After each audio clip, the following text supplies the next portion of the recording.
Let's talk about the Mandalorian. Yep. No. We got to talk about. We got to talk about. Or are we live now? Well, we could still talk about the Batman if you want. I mean, we didn't No, get. I'm done with the Batman. I'm on to. I'm ready to talk about your homework. Oh crap! What was my? Oh yeah. Oh, Balin's Yeah. wrote. Yeah. Yeah. Yes. Oh, it was so I think we good. can start there. Yeah.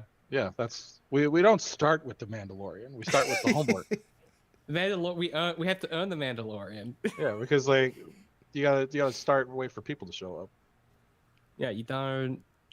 How does it work? You don't have dessert until you do your homework. Is that Exactly, or I something. don't. Yeah, something.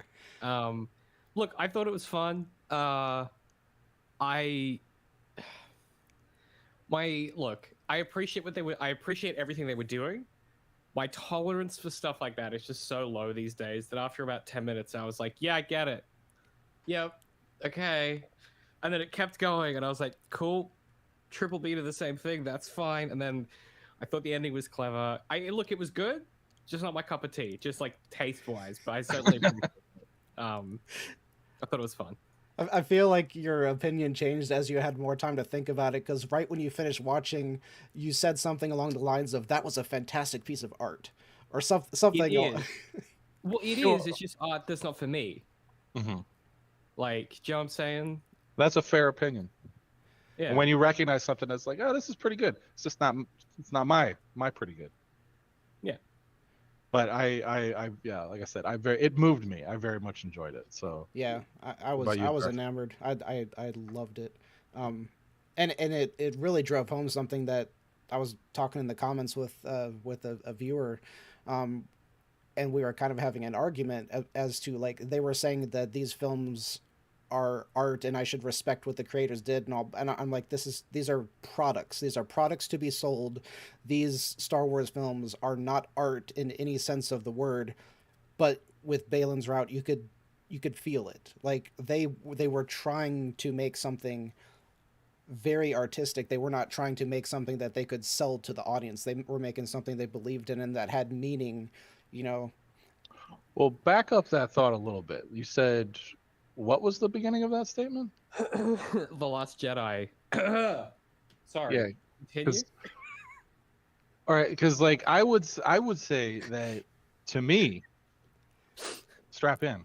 To me the Force Awakens very much fits like that description that you're talking about of like, this is a product driven piece of product, basically. This is a product, yeah.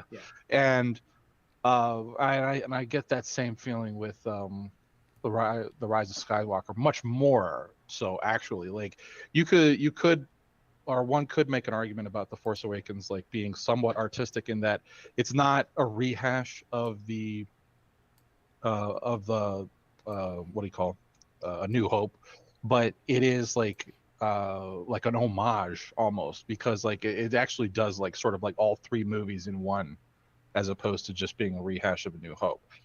I would disagree with that opinion somewhat, in the sense that like you can tell that there is a giant Luke Skywalker shaped hole in the middle of that screenplay when they accomplish the goal that they set out to do of return the droid to the rebels, and then they're like, all right, well, now what? And like, hey, we're bringing in a whole new thing that wasn't the point of this story, and it's not a plot expansion, it's a plot substitution. And then, oh, by the way, the secret what we were looking for, we had it all along, because R2 just needed to wake up for reasons. And yeah, but The Last Jedi, I feel like he was trying to do something there.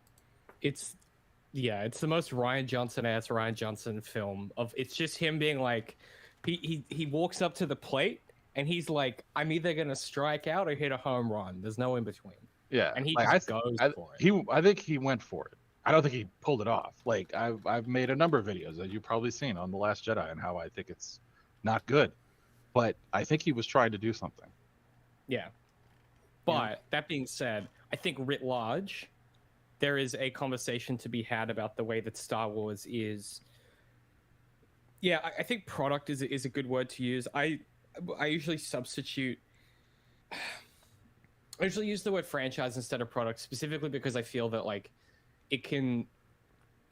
like art is sometimes necessarily commercialized, but yeah, I think Last Jedi, at least, it was trying to do so, and that's why it's so interesting to talk about. I think is like there's a lot of stuff going on.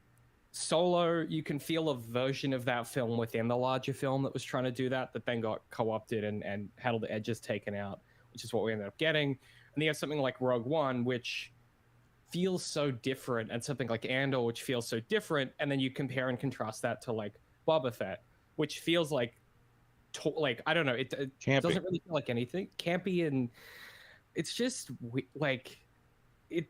I don't know who said it, so I don't want to.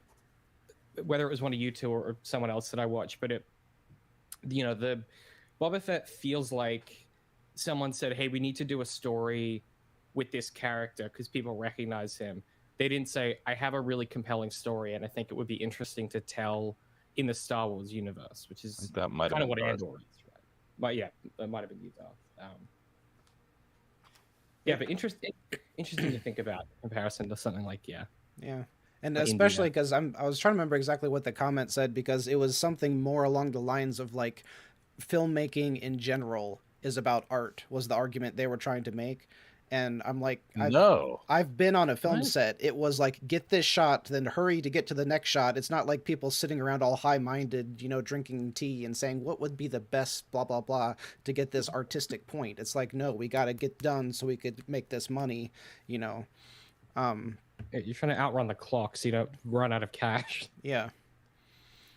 Yeah, I guess.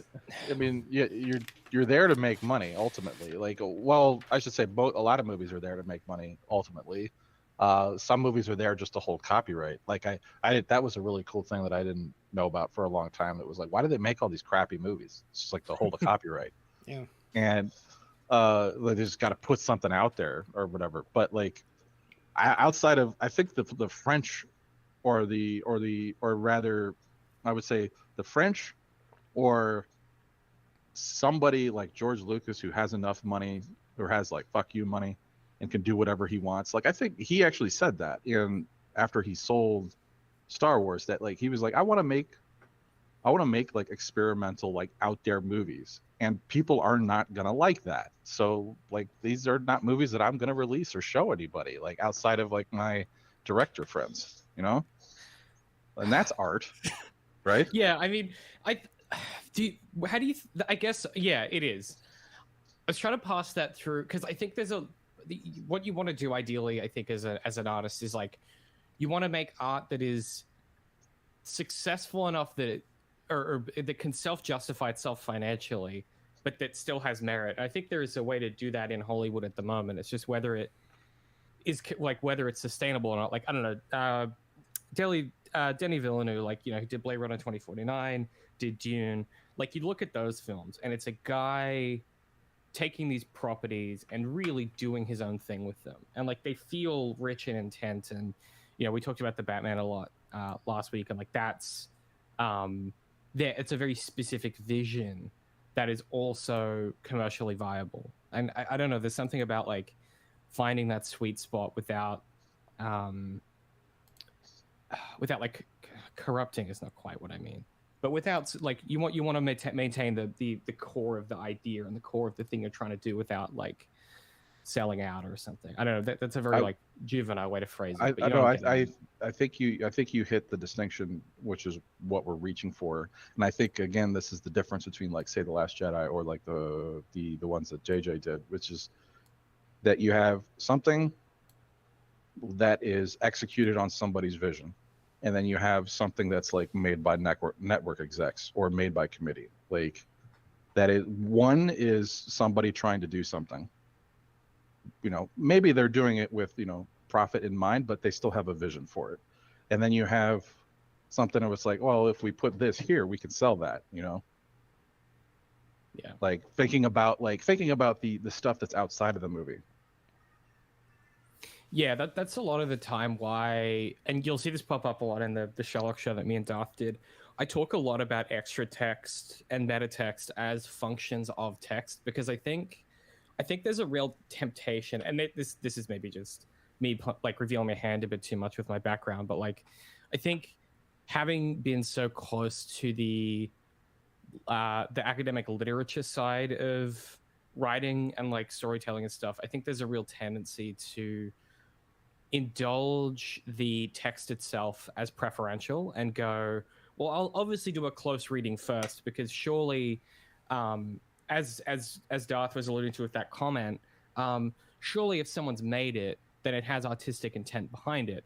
And sometimes the truth is like, an example that Pat was talking about the other day in a group chat we have is in Breaking Bad, the house that they shoot, the house that they use for Jesse's house in the first 2 seasons suddenly becomes unavailable to shoot for the next few seasons, and actually have him move house, and it becomes the most plot critical part of his characterization and completely changes him as a character. And it's just out of necessity, right? They didn't necessarily make that choice for him to move.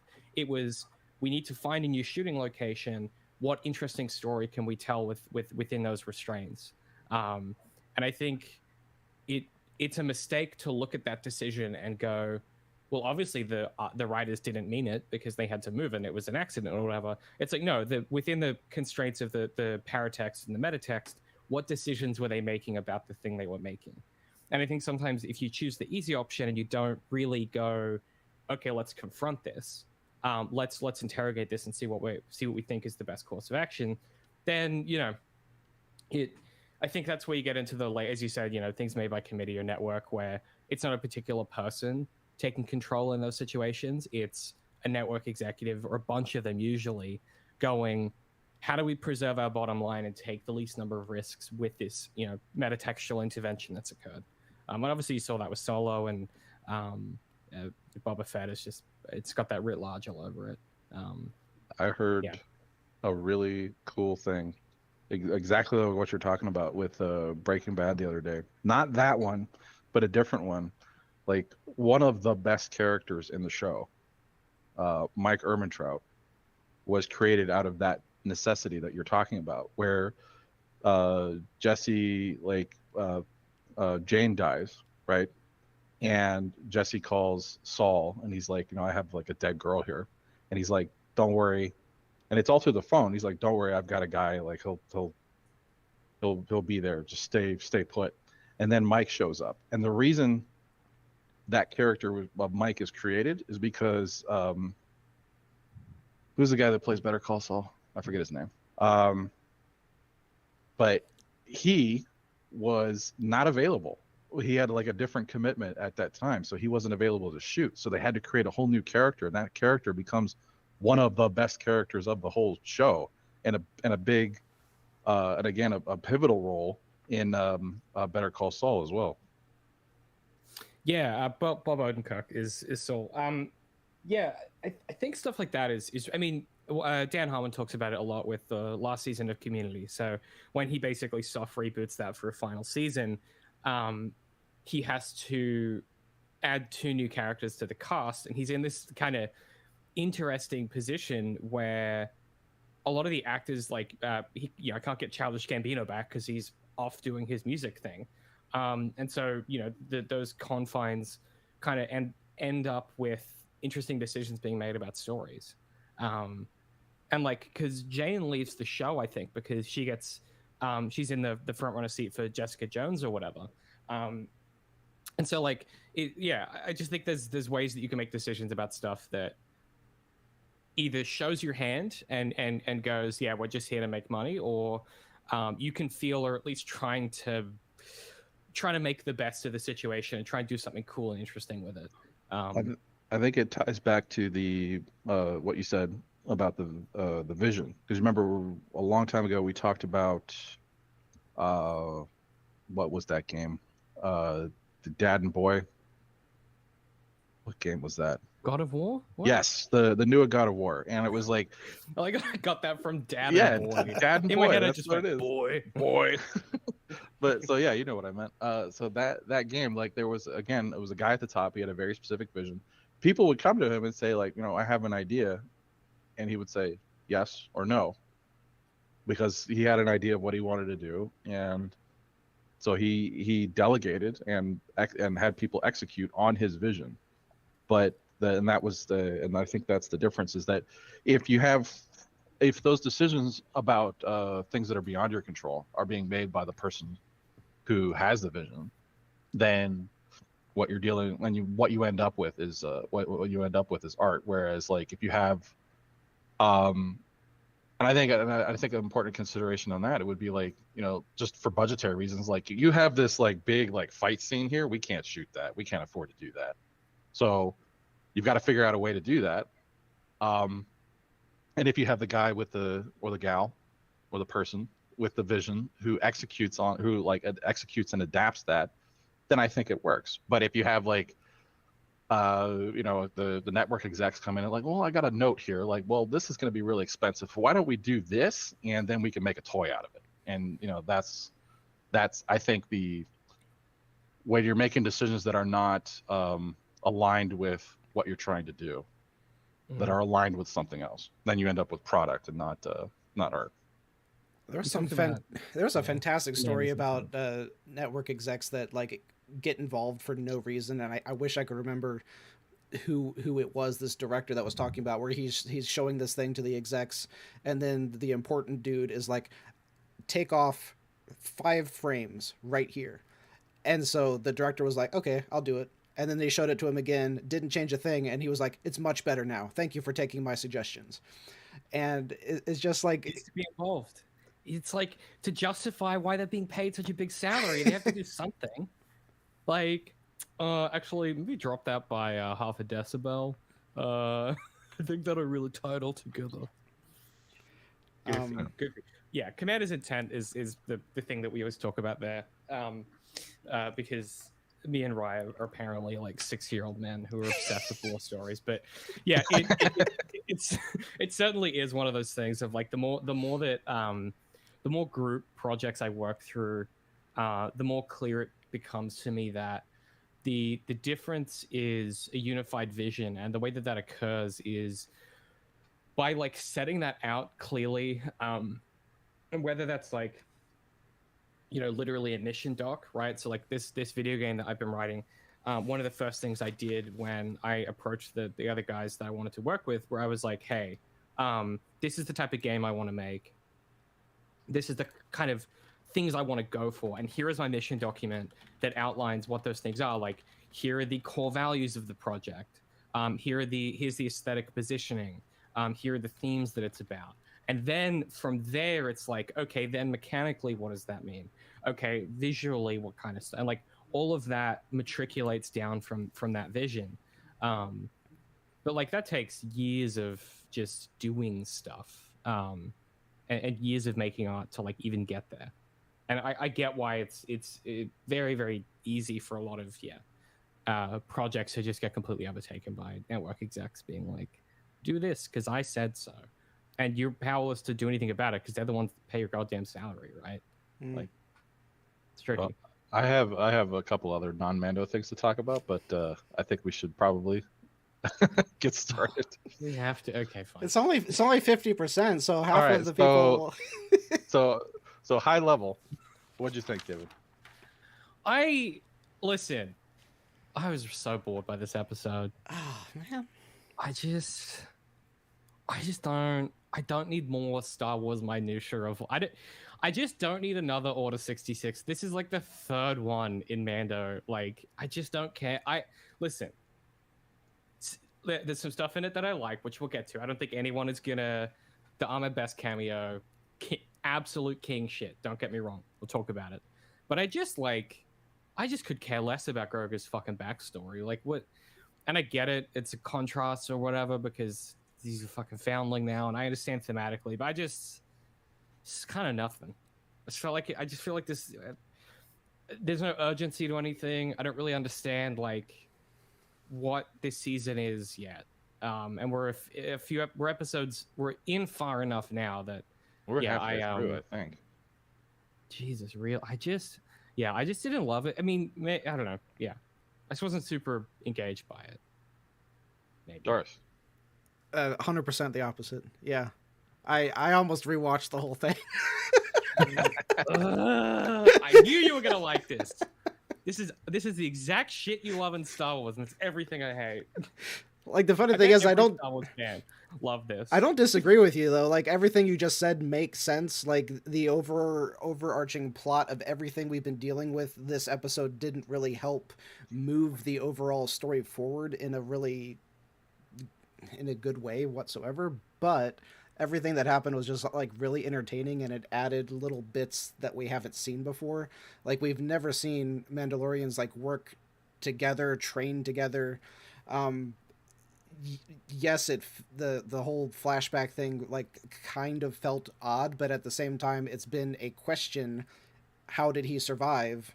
And so like that, from that perspective, that was a necessary story element at some point to dig through, is how did he survive? Now we at least know how he got out of the temple. So I can make an argument that, you know, parts of it were necessary, parts of it were very stupid, but I still was very entertained by the whole thing. But Rye, what'd you think? So there's a lady at my work that is very into Star Wars. She broke her foot recently, and she had one of those little like rolling things that she goes around on, or like that she rests her knee on. She rolls around the office, and she's got like a little R2D2 thing on the front of it. She's a big Star Wars fan. So every day after like the show comes out, we talk about it or whatever. So she came over, she rolled over to me, and she was like, "What'd you think?" And I was like, I was whelmed.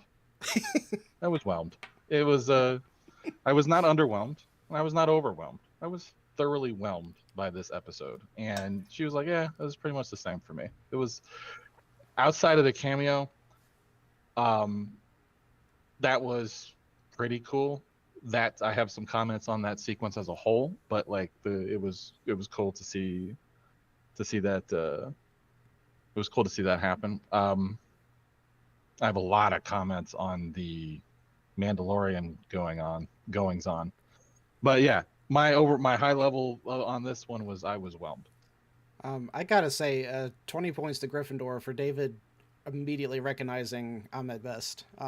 I was not expecting that, to be honest. I thought I was going to be pointing that out. Look, dude, he doesn't look like Jar Jar. Like, what do you want? I'm sorry. If you fucking watched all the behind the scenes on Clone Wars, you know that he's my fucking guy, okay? Ahmed Best is a king amongst men, okay?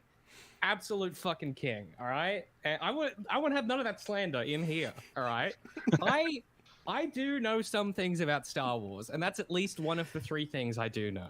Okay. I am almost done with season 1 of Clone Wars, so you won't be able to hold it over me for too long. Dude, I know. Just skip ahead, man. I can't. Now that I'm going, I might miss something. Committed to it. Yeah. Man, this episode's so silly. Here's one of the things that you're not supposed to do in stories, because okay, how do I explain this? So you know how like human beings as people, we don't just have like a singular backstory. We have like large defining events that like obviously shape us into who we are. But like one of the crucial things that you realize as you grow up is like people aren't just like one-dimensional, spawned from single events or entities that occur in their life. And one of the challenges you have in storytelling is how literalized backstory has to become, right? Every time you show something from someone's past, it's either literally text that you're presenting, so it's an actual flashback, or in the case of say something like early seasons of the Doctor Who reboot, it's like alluding to events that happened that we haven't seen.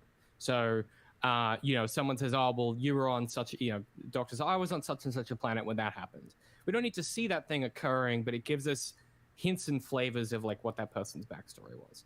The reason why I found this flashback so weird and like unnecessary, as much as I enjoyed the actual content in it, is we had the flashback previously of him being at the temple in Boba Fett when Luke is like, does this woozy mind thing.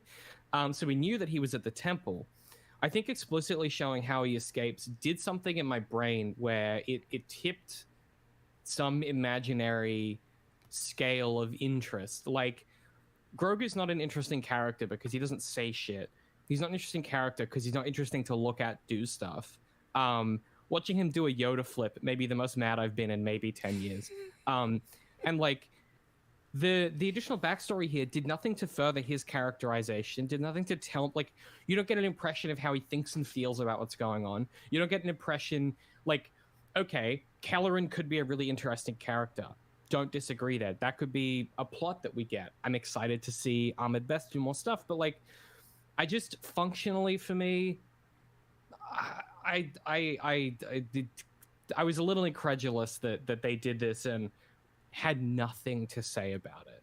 Like, it just happens, and then it's over, and then it moves on, and I was like, oh, not gonna have a conversation. Oh yeah, because Grogu can't fucking talk. So what was the point? Anyway, it just really rubbed me. It's all the instincts that I had been trained to not do in stories, just kind of condensed into an episode of a show that I quite enjoy. And I think that's why I struggled with it. And I'm willing to be convinced throughout this conversation.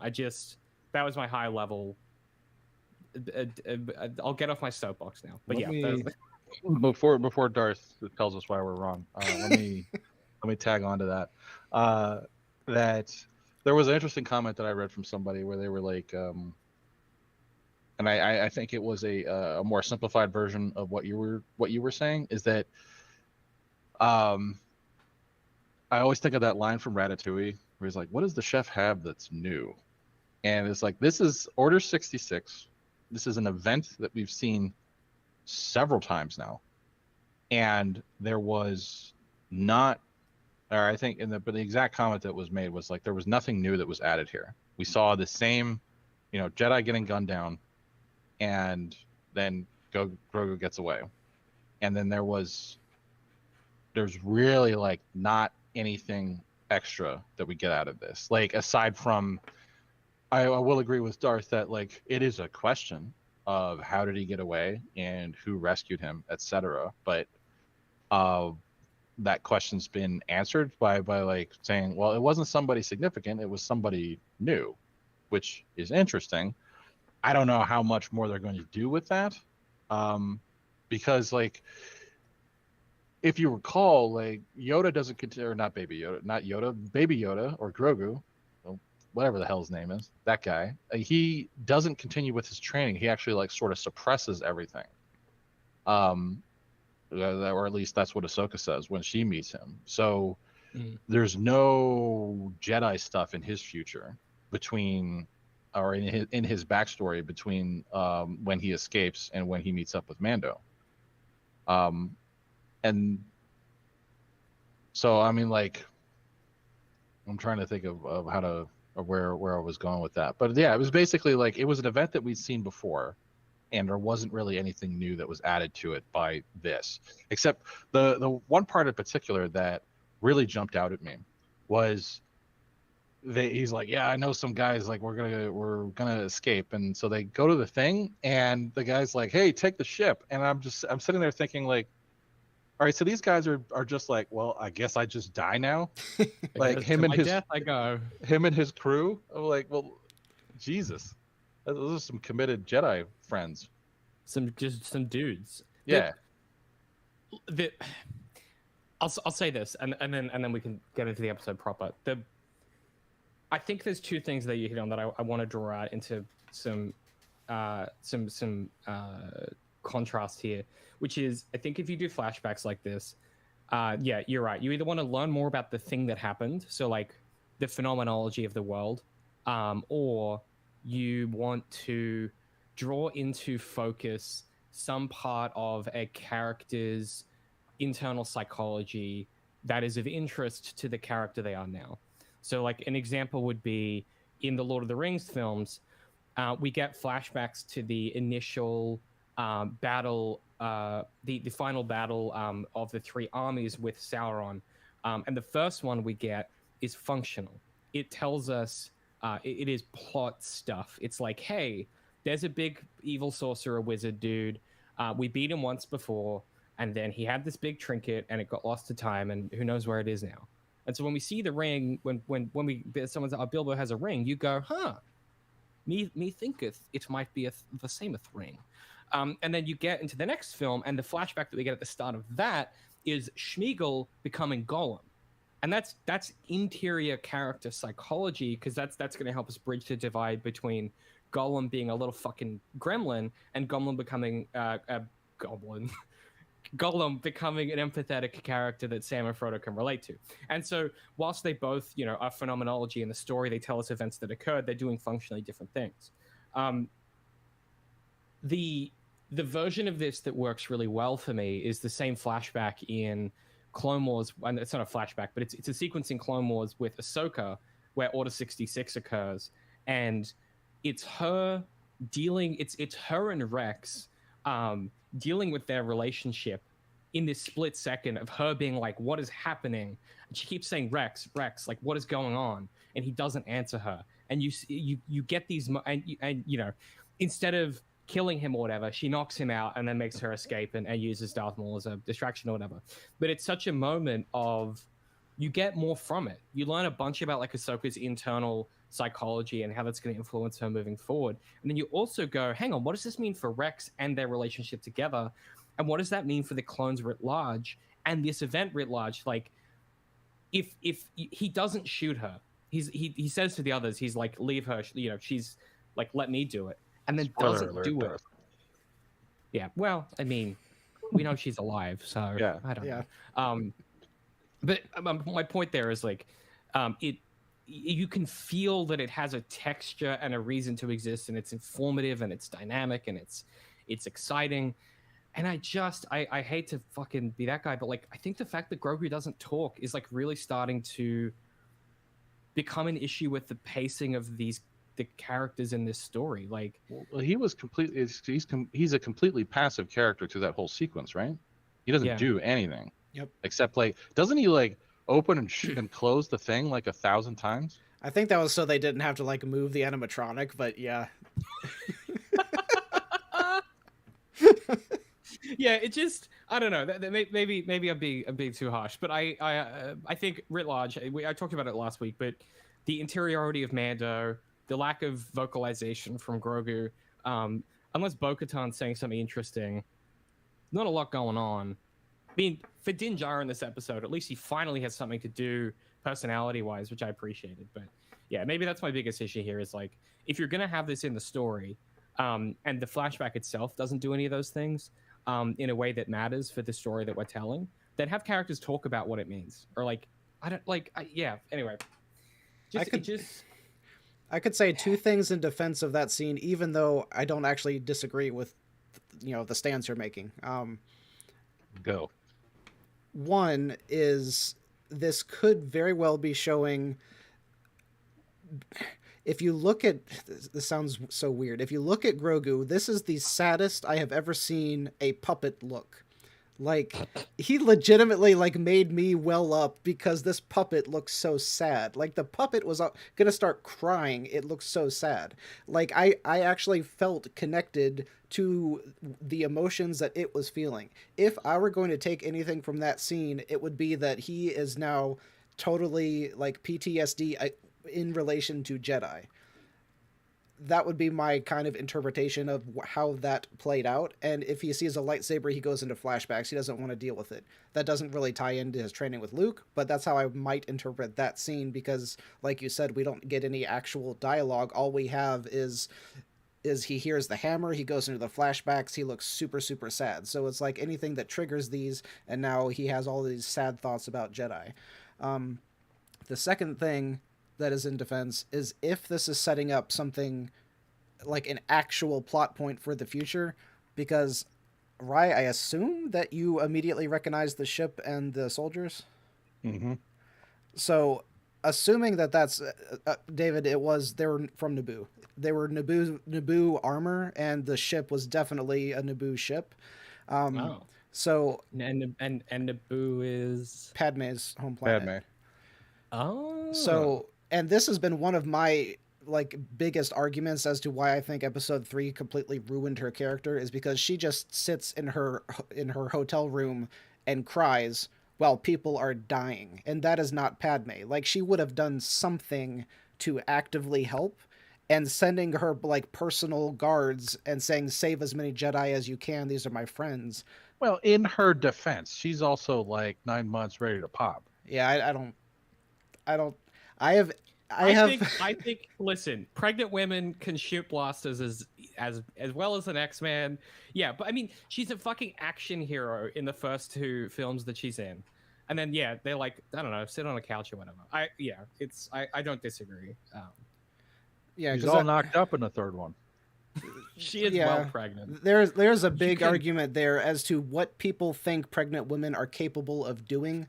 And I think that she was sidelined. Yeah, Lucas thinks they have to be. He's like back in the 1700s. They got to be up sequestered. They got to be up on a couch. They got to have their feet propped up. If you get them emotional, the baby dies. That's what Lucas thought. It's just like Downton Abbey, like not in front of the ladies. Yeah, legit.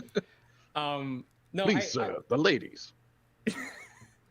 Okay, the Naboo thing didn't click for me because if you put a gun to my head before you said that and was like, "Where's Naboo? Well, how's that matter to Star Wars?"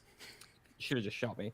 But yeah, okay, I could see that. I mean, my argument, I don't disagree. My argument always comes back to like, all of that notwithstanding, it still has to be interesting and compelling to watch, and like, unless, and I'm just like not a Star Wars guy, so for me it has to be the story, and like I like these aesthetics, and I love a laser sword as much as the next guy, but like I was hoping for something like, and like Ahmed Best almost did it for me, and then on reflection I was like, I just really like seeing it. I don't think it's the story doing it. It wasn't. It was like the whole scene was like almost like visibly for the fans and to fill in this little plot hole of how did he escape. Like you could just see the inner workings of why they put that scene in there.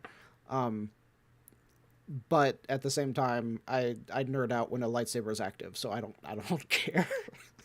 You're like, it's like, just get my swords in the show. Yeah. No, you make a good point. I think it's the fact that you can really see the seams of the episode in a way that just hasn't been the case this season yet. Yeah. So all that said, let's get to the first scene because we really worked backwards for 40 minutes there.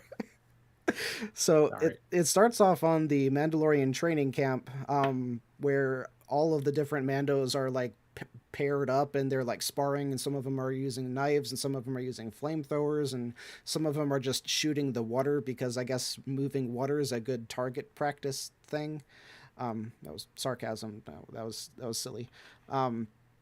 Grogu is trying to eat these little rock crabs that are all moving around him, and he picks one up and he tries to eat it and it goes into its shell. And then Mando comes and picks him up and is like, "Hey, you're gonna fight because you're a toddler now, and Mando toddlers know how to fight." So then he pits him against an 8-year-old because apparently Mandalorians are either hardcore or stupid. I still can't figure out.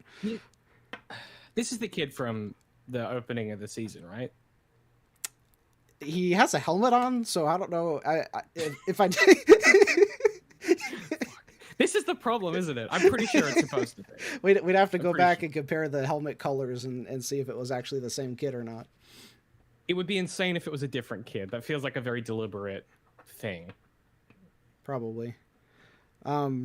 So finishing up that whole sequence, they fight. They put the wrist darts thing on. Grogu flips around like a frog, beats the other kid, and then the kid is snatched up by a mythodactyl, and that's what I'm going to call it.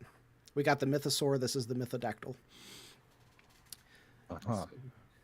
I mean, I'll call it a big bird. But it's got to be a mytho something. I mean, it's a big mytho bird. All right, I have a couple points on this training thing with the mytho bird. Go. So this, well, it also relates to like different things that pop up later in the episode, but it's like this sequence is it strikes at one of the issues that I have with storytelling that relies where in that this sequence of events very much relies on incompetence, and you've all heard me speak on this before. I find it incredibly lazy and frustrating, and it takes me out of the story when things happen because of incompetence. And So this, like, the whole thing was like, well, don't shoot it because like it'll like you'll hit the kid because that's happened before. And like, wait, this has happened before? Why do we live in this hellscape? Like, there you have the enormous alligators that come and eat people. And like, well, first of all, how are there so many Mandalorians when when this stuff keeps happening? So like, you have big gators that come and snatch people off the beach, yet we're still hanging out on the beach. You've got things that fly out from a long distance away and towards a group of Mandalorians with blasters and cables and all the Mandalorian tools, and nobody does anything. And this has happened before, and there's no lookouts. Like, what is wrong with you people? First of all, why are we still here? Second of all, why are there no lookouts? Like, and yeah, it's that whole. There's a lot that like really pulled me out of this episode when I kept thinking about like the little things like that, the verisimilitude of stuff. It was just like, what is wrong with you people? Why are we here? What do they eat, David? What do they eat, man? What do they eat? Also, you know what I didn't need for the entire rest of my life to hear a character say out loud is how Mandalorians eat if they can't take off their helmets. That is the dumbest thing I have. I have a comment on that too. Yeah, we'll get to that. Sorry, it's related to this. Okay. Cool. I'm so angry. I don't know where to start. So okay. Right now, when we talked about the opening to this season, I said one of the things they seem to be going for is that these Mandalorians are pretty shit at what they do. Right? That episode at least portrays them that way. And then we get the commentary later with Bo-Katan, where they're in the mines or whatever, and she's like, "Your bloody dad's not the only bloody good fighter, mate." You know, it does the cool guy action line.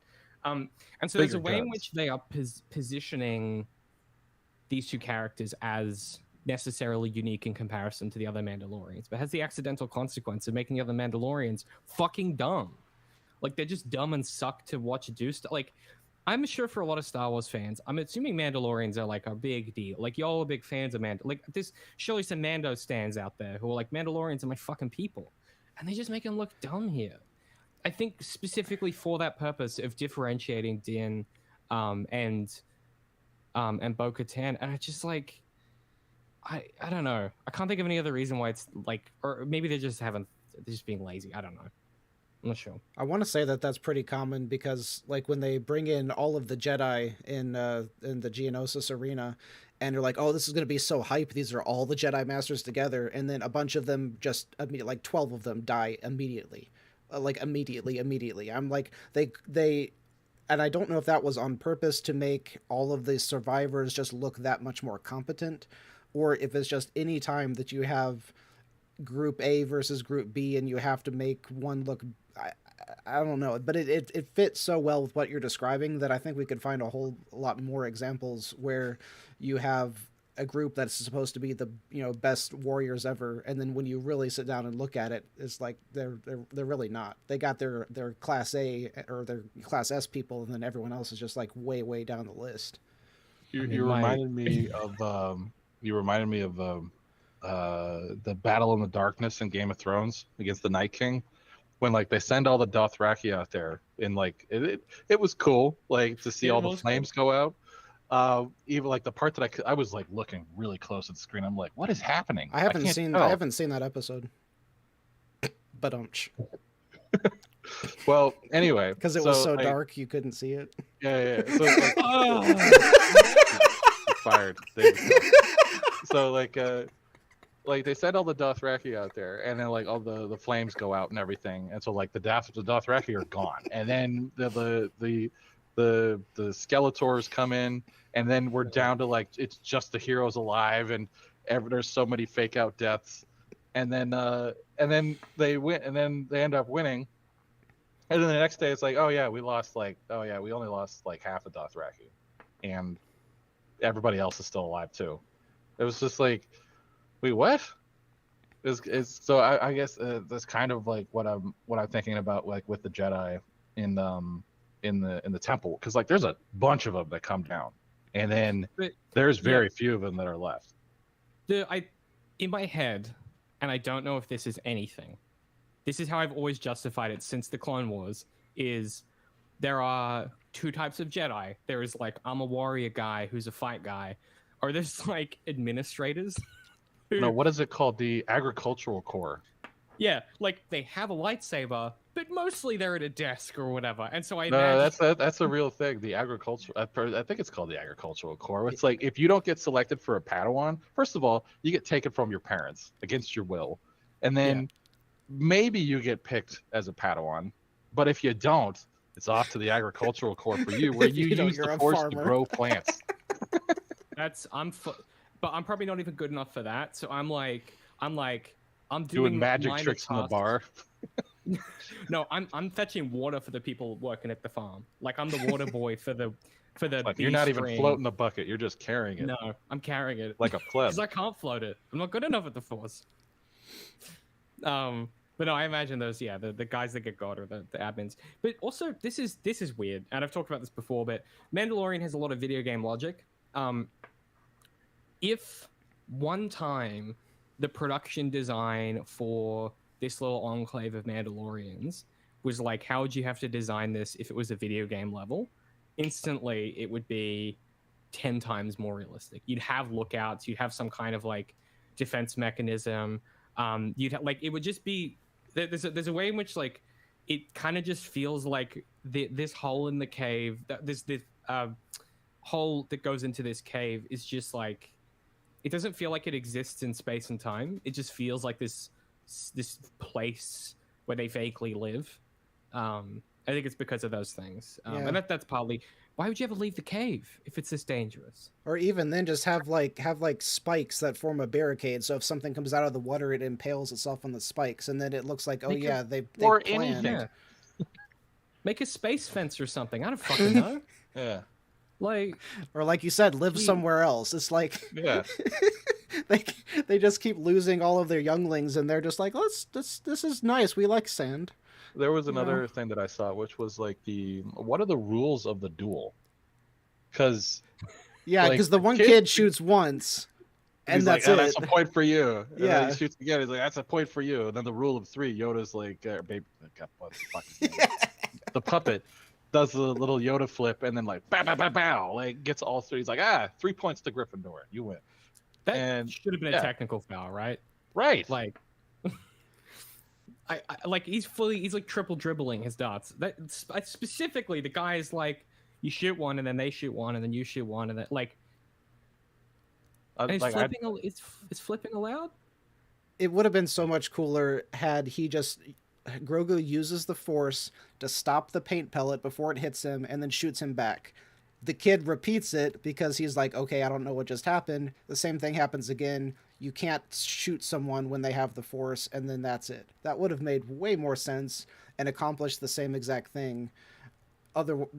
Because I had the same exact thought. I'm like, why did he only get to shoot once and then Grogu can shoot 3 times? It's like they changed the rules of the duel, even though it should not have happened in the first place, because the kid was the last, person that the kid was fighting they were grappling, hand-to-hand combat. And this time they did the wrist things because they couldn't do hand-to-hand combat between an 8-year-old and a toddler. It like he was just picked him up and choked him. Picked him up and drop kicks him into the pond. Someone's written down here. Okay, so the judge sets out the rules. Each has 3 darts, which they may fire in any order. A direct hit, from which the mark must be visible, scores 1 point. So they could fire the darts in whatever order they want, and Grogu just chose to do them all at once. Okay. To bully this kid, I guess? I don't know what the point of that was. Humiliate him? Well, the main point of that scene was the whole was it don't speak unless you know, and then you have the big dude who I'm pretty sure that's Favreau, or what's the line? It's like don't speak unless you know or something like that. One does not speak unless one knows. Yeah, something like that. So like I think what's his Mando says it first, and then Mando Favreau says it, and then you get the part later of like, oh yeah, that's my kid. You know. You also get that nice Din Djarin moment of being a condescending prick where he's like, maybe the lesson was for you. And I was like, oh shit.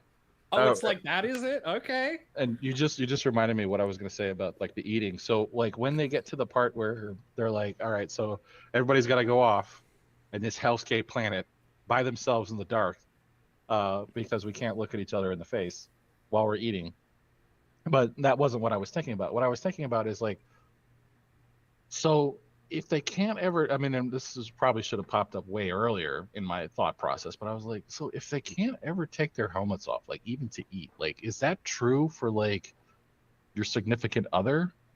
Like, are they? Because when he says it's my kid, you're fucking with the helmets on. Well, no, see, but I was, you're getting a little bit ahead of me in my thought process. Because I was like, I went too quick. Yeah, so I was like, no, that's what I was thinking. I'm like, well, how do they mash it with like, or like, it's like, they naked except for the helmets?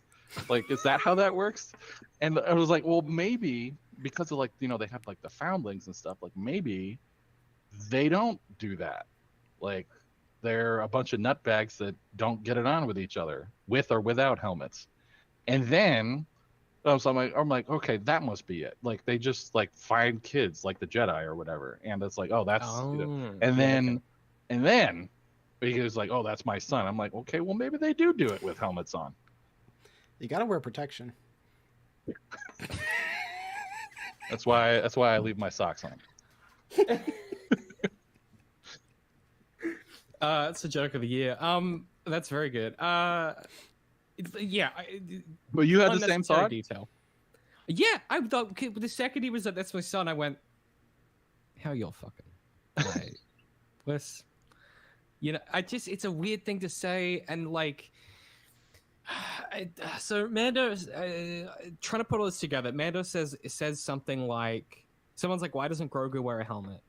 And because Pedro Pascal can't say, we're not going to put a helmet on the cute puppet, he's like, hey, you can't, if you can't say the creed, then you don't put the, if you can't say the creed, then you don't do the helmet, right? Because until you can say it, it doesn't count, or some logic there. Which seems to imply that there is a layer beyond this that we're not aware of, which is kind of what you're alluding to, Rye, of like some mechanism where you can take it off under certain circumstances. Like there are certain permissible times when that's possible, because otherwise, like for example, the armorer must have to at some point do some maintenance on your helmet or something like that. Like there are scenarios where it would make sense to take off the helmet.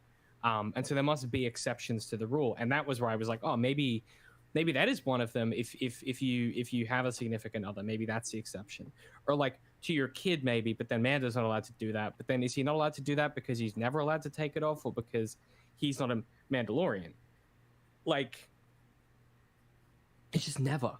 Like it defies belief at this point, and it's increasingly feeling silly. I think you are supposed to be able to take it off in the presence of like your immediate family, but the fact that the show doesn't like directly address that leaves the audience kind of thinking the opposite, just intuitively. No one can take off their helmet, well then no one ever takes off their helmet. But it is also a kids show, so they're like, yeah, let's talk about this aspect. No, but I yeah, so like, well, I mean, that's immediately what I was like thinking about. Like, you can't ever have your helmet off. Yeah. Yeah, I think it would make more sense if it was something along the lines of like, no one outside our covert can see you. That's like only Mandalorians can see a Mandalorian with their helmet off. You know, something like that. Which feeds into the cult thing of like, it continually self-isolates you and indoctrinates you. Like that would make more sense, I guess, like writ large. Yeah. Yeah. Speak. Grogu fights with the wrist darts. The mythodactyl shows up. Okay, so one thing that I liked, but also I thought was curious, was all of the Mandalorians who are chasing the pterodactyl that's running away with the kid. All of them run out of fuel at roughly the same time, which is kind of neat because it's consistent. But then also it's like that was a really short run for them to all run out of fuel at the same time. And this is the future when I thought they had like nuclear power basically. And like, yeah, they have to fuel up, but it's so rare you see anyone actually like refueling in Star Wars. It's fuel is not a common thing, or not a common plot point in Star Wars. It was in The Last Jedi, and it was in Solo. Solo is huge, yeah. Outside of that, I don't think fuel has ever been an issue. Possibly in Clone Wars somewhere, but I don't remember. Yeah. Here was the other thing that, like, again, like thinking or extrapolating or thinking outside the story of, like, they run out of fuel. I'm like, they're gonna have to walk back. Yeah, I thought that too. Yeah. But what I assume was the entire point of that was that it showed that Bo-Katan was thinking 3 steps ahead, and that's the reason that she was in the ship. And I don't know if they just didn't focus on that enough, or they thought it would be it would be super obvious to the audience when they watched that. But to me, it didn't really hit strong enough. Maybe I wanted a line of dialogue or something in there that's like, oh duh, we should have gotten a ship. There's no way to reach it, especially when they say, like y'all said before, that this happens all the time, and they say something like, we're never able to catch it. I'm like, well, why do you keep trying? You know you run out of fuel every time, and you still keep trying to do the same exact thing. And why do you bring your kids out on this Hell's Gate beach? So to one of the things that I think David said when we started, about how, like, we don't really know, like, what's the point of this season or whatever. Like, this is again an episode that's not really about Mando. Like, this one is a bit about Grogu, but it's mostly about Bo-Katan. Yeah. And Mando is just sort of there. I don't think there was anything really big for him in this one. Well, he got to dunk on Vizsla. Like, he got to have his little, like, proud dad moment. Yeah, there's like a proud dad, like, wisdom of the dumb guy thing that they're trying to do with Din writ large. He's got a bit of like Arthur Morgan in him, actually, where it's like, because he's so literal about everything, every now and then he'll say something that comes across as quite profound in its simplicity. And I think he gets to have that little moment of, like, maybe the lesson was for you. And I kind of went, okay, I see what they're doing here. Like, they're positioning him as like the unambitious, literal everyman, and Bo-Katan is the tactical, ambition-driven, complicated person. And together they can form, a balanced kind of image of what this culture could be. Well, she's also proven herself to the nutbags, because, like, I think it was 2 episodes ago we said that she's going to have to reconcile with the nutbags, and then last episode she did reconcile with the nutbags, and then this episode is her proving herself to the nutbags. Yeah. She's like the war party leader, etc. And she makes it work. So, like, without her, like, the whole thing doesn't work, because Mando doesn't think to get in the ship either. So now that we're actually talking about the rescue mission part of that, that may be like the biggest problem I had in the entire episode, was the actual rescue mission itself. Oh my god! Yeah, they do the same double beat they always do. I do have some Mando lore for you. This is the part where Darth stands up and walks out of frame. No, I want to applaud. That was that was amazing. I have some lore about Mandalorians, because you were asking about the jetpacks. Yeah. Oh my god, do I have a Star Wars fact? I think I have a Star Wars fact. So, I remember from Clone Wars that there are 2 types of Mandalorian jetpack. There is, and I can't remember the names of them. Mando calls it something. It's like Sparrow or something. I can't remember. But basically, one of them is for like short jumps, like short vertical jumps, and the other one is for like actual long flights. Yeah. And all the jetpacks that make it out of the watch in the Clone Wars at the fall of Mandalore, I'm pretty sure all the short jump ones. And so I can't remember why it's a plot point. I think it might be to do with the mines, and there's an Obi-Wan thing. It's some plot point in one of the Clone Wars episodes. And I just remember that because when it happened, I went, oh, they must just all have the shit, the shit short-term versions of them. I think they did that really early on in the Mandalorian too, because I've heard that sparrow thing before, and I haven't seen that, so I think he calls it that at some point. I can't remember. I think the sparrows are the darts. Oh, yeah. Maybe it's like a dragon. So I can't remember. Anyway, there is a name for when she gives it to him. There is a name for the jetpack. Yeah, that's all the way back in season 1. I don't remember what it is. Yeah, that's half of a Star Wars fact that I vaguely recall. It was so many side quests ago. It's like so hard to remember. That was back in the first game. 5 hours ago. That was back in the first game. Yeah. Okay, so the actual rescue mission, they decide that she scouts it out with her ship, right? So she figures out where the thing's nest is. She flies back to the rest of the Mandalorians. She shows them the hologram recording that she took, so they know where they're going. They decide they can't fly there because it will alert the beast, which will then eat the kid. So they decide we're going to fly halfway, then we're going to walk the rest of the way, then we're going to silently climb all the way up to the bird's nest. That way it won't hear and it won't kill the kid. So they fly out, they camp overnight. The next morning, they're walking, they're climbing.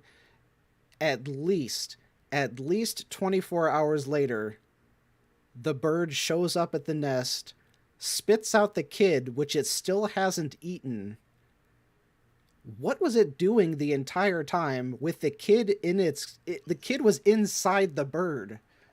That whole time, it spits him out, like regurgitates him to feed to the kids, to feed to its children, and the kid was still alive. Like, that one fact took me so out of the entire thing,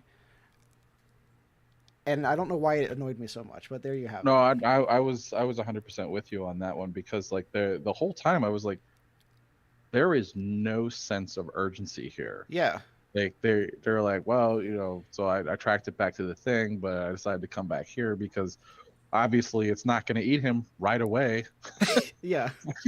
and then we'll have a little camp out and we'll climb in the morning. And it's like, because obviously it's not going to eat him tonight. You know, it's going to have bad dreams. You don't want to eat before you go to bed. Yeah. And then you find out in the morning. Yeah. And then you find out it was the Hulk's kid the whole time. And you're like, you calmly sat there around a campfire while your kid was being eaten.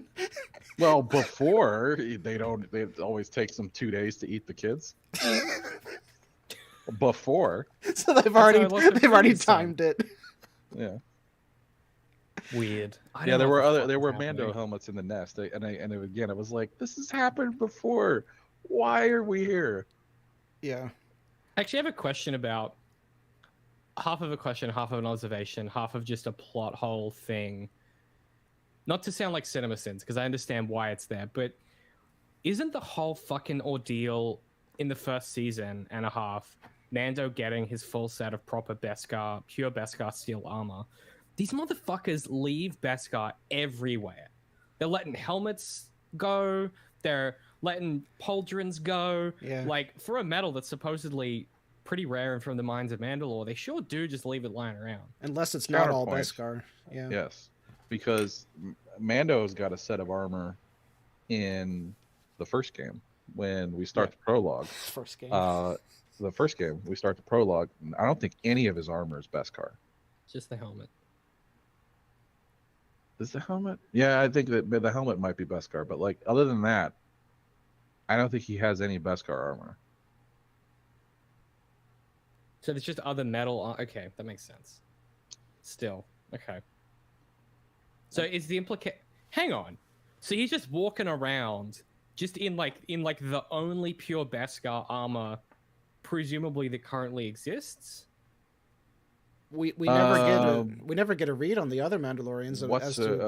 Bo-Katan probably has pure Beskar. Oh yeah, Bo-Katan would, because hers is from before the war.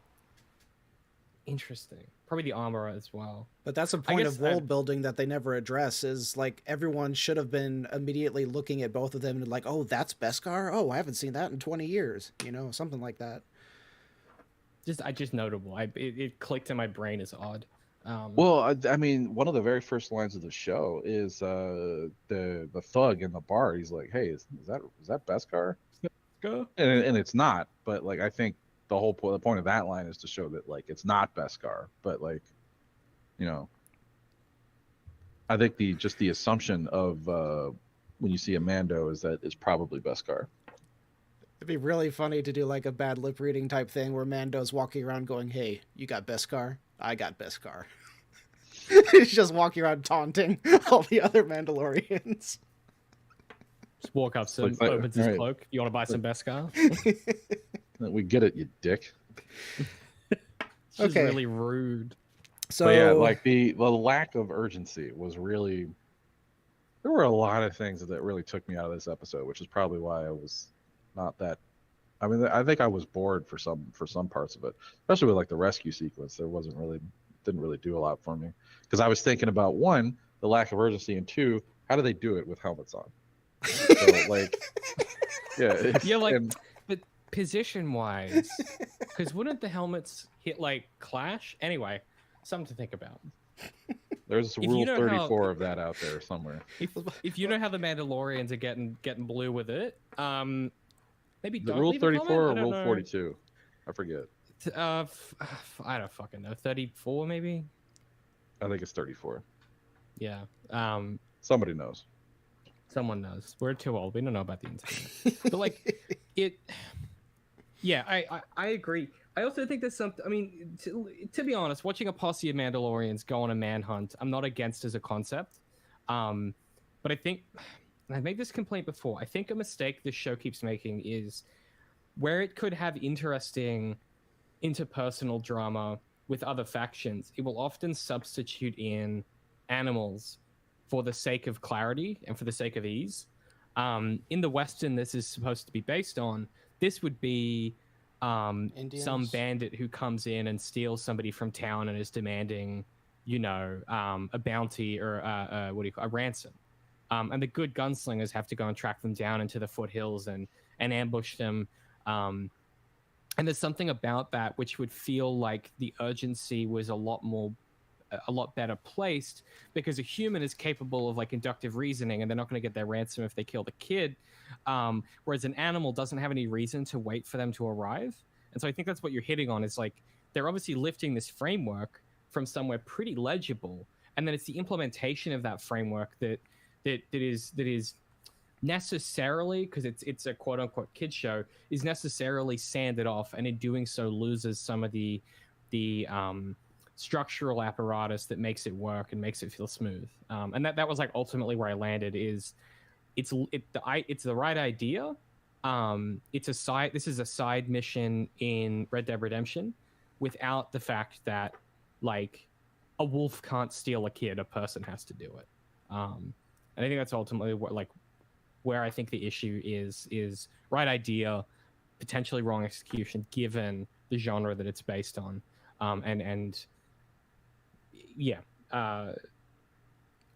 Although that's ironically, because it's Star Wars, a wolf can be a person. So these mythodaktils could have been totally sentient and known what they were doing. Make a good point. Shit. You're skipping ahead again. Also, to be clear, if I don't want any wolf people in the comments adding me and telling me that wolves can't be, I don't want to hear about it. That's fine. If you're into, hey, do what you want with your wolves.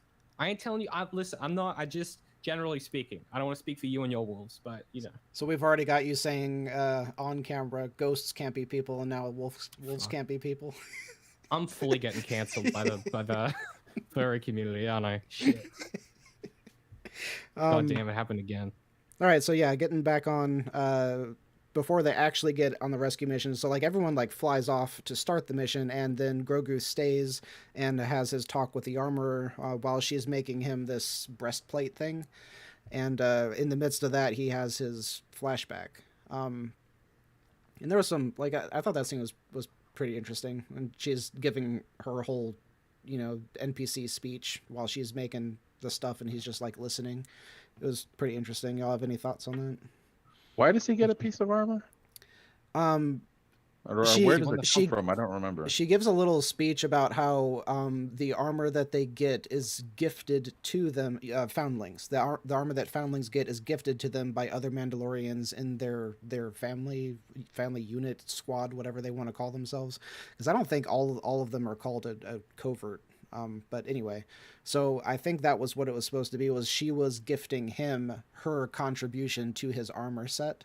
And I don't think that it's supposed to be on any kind of timeline. Like Mando was saying, you can't have your helmet until you say the creed. I didn't get the impression it was any timeline like that. So she was just like, I'm going to make you my thing now because it's time or whatever. So she says, there's a few things here that are noteworthy, I think. So she says something like, this is the Forge. It's the heart of the Mandalorian culture. Just as we shape the steel, we shape ourselves. Which is very literal, because they obviously all wear the armor. And I just, when you can feel a writer be like, this is going to be clever. Chef's kiss. Mwah. Yeah. And I was like, yeah, well played. I was like, yeah, okay, yeah, I like it. But what's cool about, so yeah, she makes him a rondel with the Mudhorn signet. And the Mudhorn, correct me if I'm wrong, is the big thing that Grogu first stops with the Force to save Mando. Correct. Cool detail.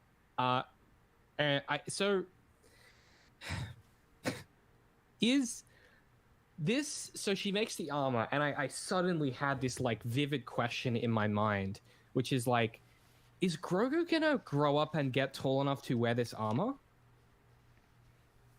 Well, Yoda's only like 1'5" or something. Yeah, so like, why is she making it so big? Well, you know what I'm saying? I mean, I think that whole thing that was, like this big is enough to like be his chest plate. Yeah, it's just his chest plate, breastplate, whatever. No, but the chainmail, like, I see. Well, yeah, but I mean, the whole thing is still way too big on him, right? Is that just me? I don't want to body shame Baby Grogu, but like, I don't know what this look is. I don't understand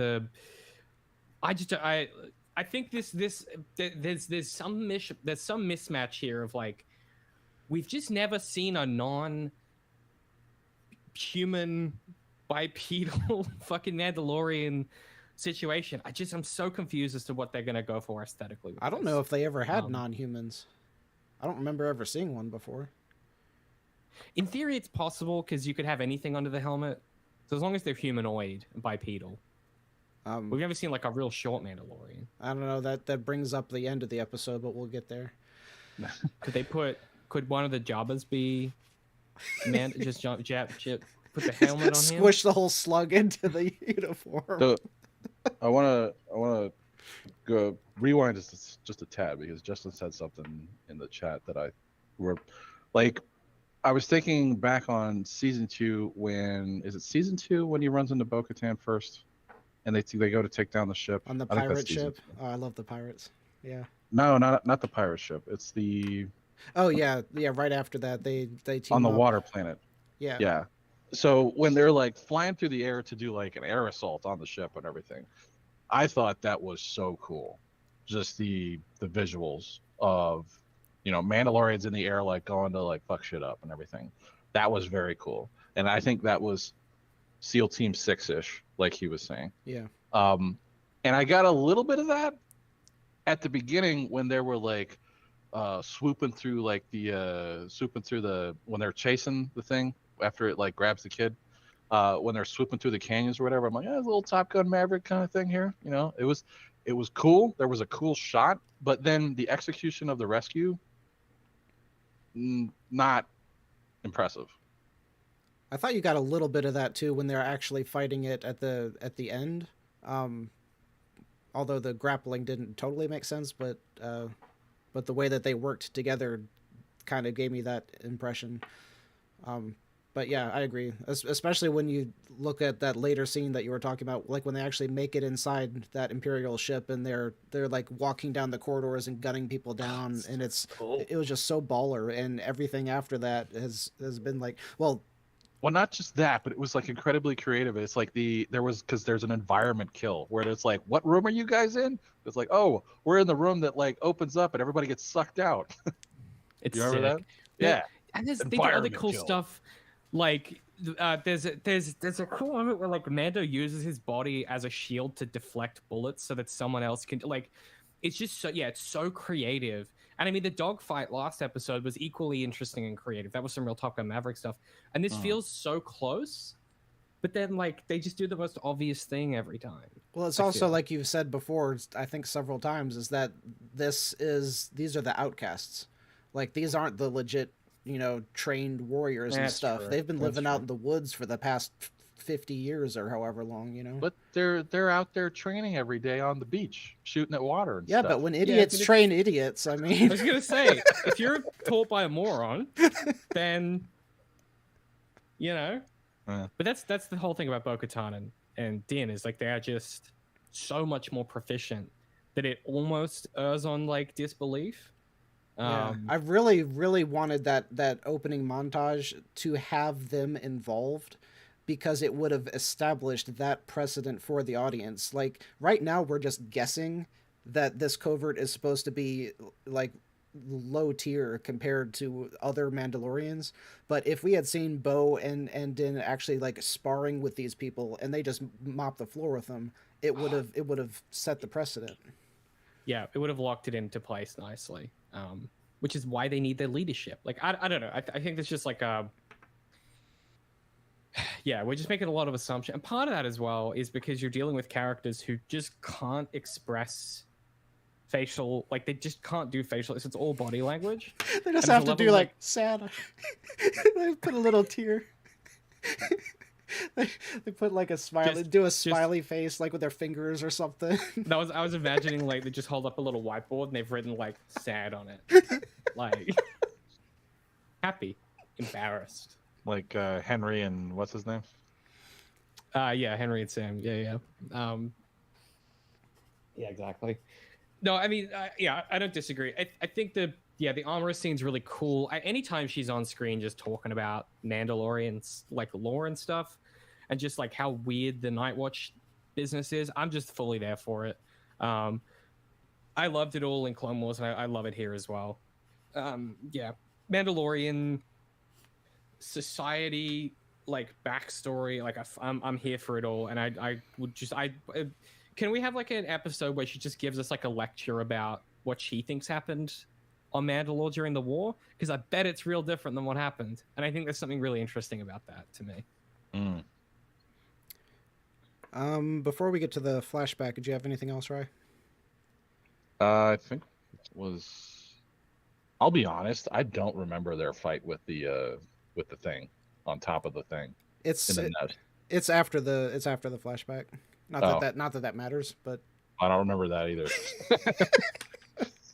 Anyway, go ahead. So I was really channeling my like J.J. Abrams during this episode. Apparently, like I didn't care how cohesive everything was. I was just into it.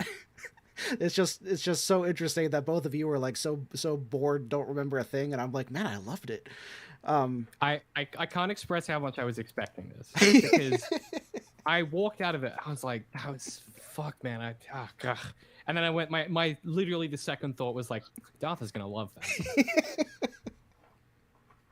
Well, I was like, when I finished it, I'm like, geez, we're gonna be done with this episode. We're gonna be done with this podcast in like 20 minutes, because like there's like not much to talk about here, aside from how do they bang, like and like why are they? Yes, and why are they on this hellscape beach? Like outside of that, like I don't really have much. Okay, so the flashback. Yeah, so the flashback. We already talked about it for like 30 minutes. But we see the flashback, and one thing that I'm still trying to figure out in regards to the way that the action played out is that it almost looked like the multiple Jedi involved were specifically trying to defend Grogu. And the text doesn't tell you definitively if it's because he was a youngling and everyone naturally rushes to protect kids, or if because Grogu himself was extremely special for one reason or another. And given that this one single Jedi shows up apparently to save Grogu, or it's an accident, there's nothing that says, but you get the implication that he showed up specifically to save Grogu, and it's just like, is this just reinforcing that the kid is special, or is this just bad filmmaking where we don't? I don't necessarily agree that like that's the conclusion to draw from it. It's you could I think you could just as easily make the inference that like this is a group of Jedi that is trying to escape. Of the group of Jedi that is trying to escape, you have Grogu, who is not able to do anything. And as a group, they get picked off until it's just, him and the guy. And then the Nabooians, who just throw their lives away. But like, I didn't get the sense that there was and I think specifically because I don't remember any sort of line indicating that there was something special about Grogu, or that like this had to be done, because of his specialness or touch of destiny or something like that. It was just, we're trying to get away, and that it is what it is. Can I cold shot the reason? Because I'm pretty sure I've worked it out. Go for it. Pretty sure I put it together, because I was thinking about this after we talked about last week's episode with the scientist, where he's banging on about cloning and all that crap, right? He's if I could just clone people, I could make these people wouldn't have to die, and I could do organs and whatnot. And in the first season of The Mandalorian, the reason they're trying to capture him is he's force sensitive, and they can use his blood for stuff or whatever. They don't specifically say what. I have a real anxiety in my true heart of hearts that this is an arch plot that could be used to explain some of the foundational technology of how Palpatine came back. You're not alone there. But why would the Jedi be helping aid that? To keep it out of the hands of the people that would he's going the other... Okay, yeah, I'm with you. Right? Or, like we said in the first episode, maybe they're going to cook themselves up a Snoke in a tube. I don't know. It just every ticker in my brain thinking about this as a product rather than as a story. They've made. I don't. Let me jump in here, because I don't think that is. Well, it was we're on the same page. I think you were saying that they were doing that to keep Grogu out of the hands of the Empire. What? Yeah, but like Palpatine's already exists, and it's like, if you wanted some young force-sensitive people, Anakin's got a room full of them that he's about to slaughter. Yeah, but like, there's something different about this dude. Like, he's got all different types of whatever's in his. Oh, what are they called? Midichlorians are different, or there's something about him that's different. Like, because he's one of Yoda's people, and Yoda's one of the most powerful whatevers. Like, I think there's some way they could position this to make him necessarily unique from other Force users. And I think that's what the show gives us, because when the Jedi, what's his name, Kellerman, whatever, something. Kellerman. So when Kellerman. Wellerman. So the three Jedi downstairs all die, and they're like, get him in the elevator. So Grogu goes in the elevator, he goes up the elevator. Kelleran opens the elevator and says, come on, we have to go. And it's like, he doesn't say, is anyone else with you? We have to rescue someone else. He's like, you're who I came for. Let's get out of here. That's the implication in my mind based on what we see. And especially with having a ship waiting, it's not like multiple, I don't know, the way everything played out, it was like he came to rescue the kid. But it's like Rye was saying, like, all of this stuff with cloning him doesn't happen until later, because right now Palpatine's in control of everything. He doesn't need to clone anything. So the only thing that makes sense is like David said, that they are just trying to steal another powerful species, the Yoda's species that has never existed before, and now all of a sudden there's a kid. So they're like, while we're killing all the Jedi, let's make sure we get this one. No. I don't know. I think they're just trying to kill everybody.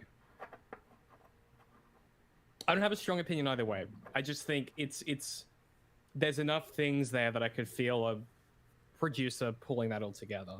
The other aspect is that we know, I don't want to labor on this too much. I want to talk about the actual sequence, but we also know that Palpatine's kind of obsessed with living forever. And if you've played, I know it's not canon anymore, but the Force Unleashed games, he is fully cloning. Him and Vader are fully into cloning as like a side hobby. They're just cloning the same dude over and over again until they get the most powerful Force user they can. So there's precedent in the EU, is that extended universe. Yeah. Legacy, whatever they fucking call it. You know what I'm saying? There's precedent for this to be a thing they're into. I don't think they should do it, but my spidey sense tingled and I went, oh no. But I hope they won't do that. I just no. So this season has, I felt, or I get the impression that they are distancing, not distancing themselves from the sequels or whatever, but distancing themselves from like what everybody thought of when like season 2 and we had like the vats of like, oh, is that like Snoke? Is that what they're trying to do or whatever? And that like from the Doctor's description of what he did for the Empire remnants, it didn't sound at all like what they were trying to do any sort of thing involving getting Palpatine back or like or whatever. Like they were just trying to make better troops, it sounded like to me, or clone better troops, etc. So no, I don't see any sort of motivation like that for like this little rescue sequence. I think they're just trying to get away and save whoever they can. The thing that I do remember jumping out at me in this sequence was like the engine on Wellerman's ship, like, or scooter, like takes a hit, and it's not an issue at all. And it takes a hit like very early in the chase, and it is not an issue. Yeah. Just a scratch. Just a scratch. Yeah. I mean, like, but they make it seem like an issue, but then it's not an issue. Do you know what I mean? Yeah. Yeah. I loved the chase scene because you're flying around Coruscant, and yes, like 100%. Yeah. I was there for that. But yes. I also thought that it was handled not the best. Multiple it's levels better than the Leia chase scene. Yeah, but it just like if you're gonna set it, this is the stuff that really shits me off. Is like if you're gonna set a chase sequence in this place, at least with the Clone Wars fucking sequence, right? They play off the fact that it's a city full of flying cars, and that's a textual element that becomes part of the tension of the chase. And here it's just not. It's just a horse race. Like I don't know. There's a part of me that there was the part, but there was an environment kill, because he does go in the train tunnel.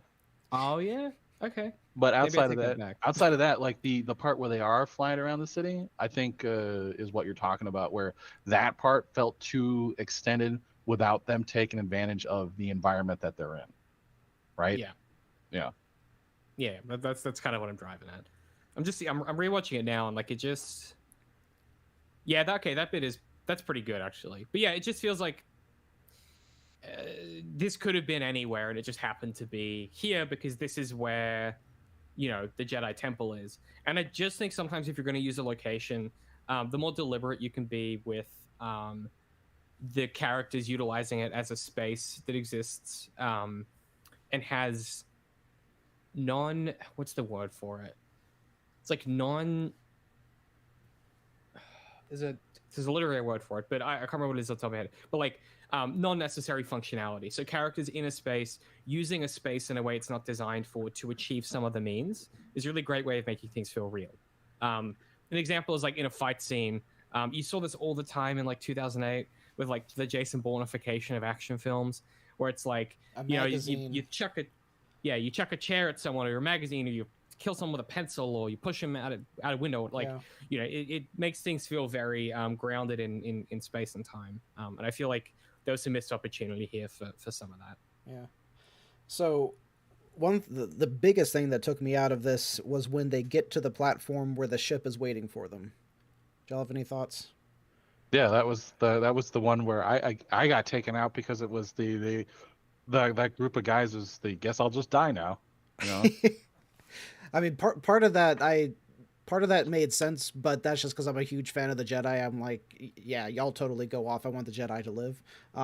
But then, it's like, what do they mean to these people that they're willing to sacrifice themselves for the Jedi? Like that's a big part of the EU where there are a bunch of people who are like the Jedi are their really good people. We want to sacrifice ourselves for the Jedi. That's happened before, but this particular text doesn't give us anything to go off of, so it does just feel weird.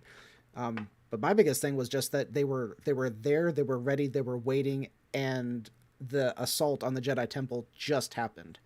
So yeah, did he know that this was going to go down? That yeah, and then how did he get hooked up with the Naboo people so quickly? And they were waiting like 5 miles away because they had to fly all the way through the city to get there. Like there's so with many a steps. Busted speeder. So yeah, I don't know. Oh, also something else that bothered me is, and this is just me being cantankerous and just because I've done this for too long, but they fly past the top of the mountain that we see in the previous episode, and I audibly groaned. I was like, "Come on!" I did the same thing. Even though part of me was like, I love seeing that because it's a cool little thing, but then I also groaned when I saw that because I was like, they made the asset, they're going to use the asset again. That's pretty much. Yeah. I get it, but that stuff like that really grinds my gears. It really grinds my gears. Yeah. Pull out some Peter Griffin phrasing. Didn't bother me. I mean, there's some logistical questions there. I mean, I think the broader question here is like, what does this do in this episode for the story they're telling, and what does this do in this season? So this occurs as the armor is like, hey, I'm gonna keep making your Mandalorian armor. Here's my contribution. And then we flash back to Grogu in this situation.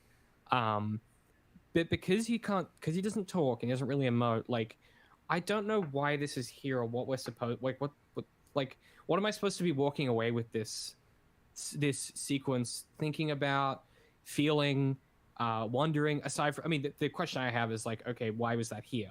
But that's not the same thing as like, what is this doing for the story? And like, I genuinely don't know. Something else. Yeah, that's what I was gonna ask. Is like something else is you guys might know more because it's Star Wars, but for me it just no. It's not a Star Wars. Well, I mean, no, not really. But like, this just occurred to me is because I hadn't thought about that question, and I usually do try to think about things like that. Like, there shouldn't be any fat in a story. Why is this here? You know, so on and so forth.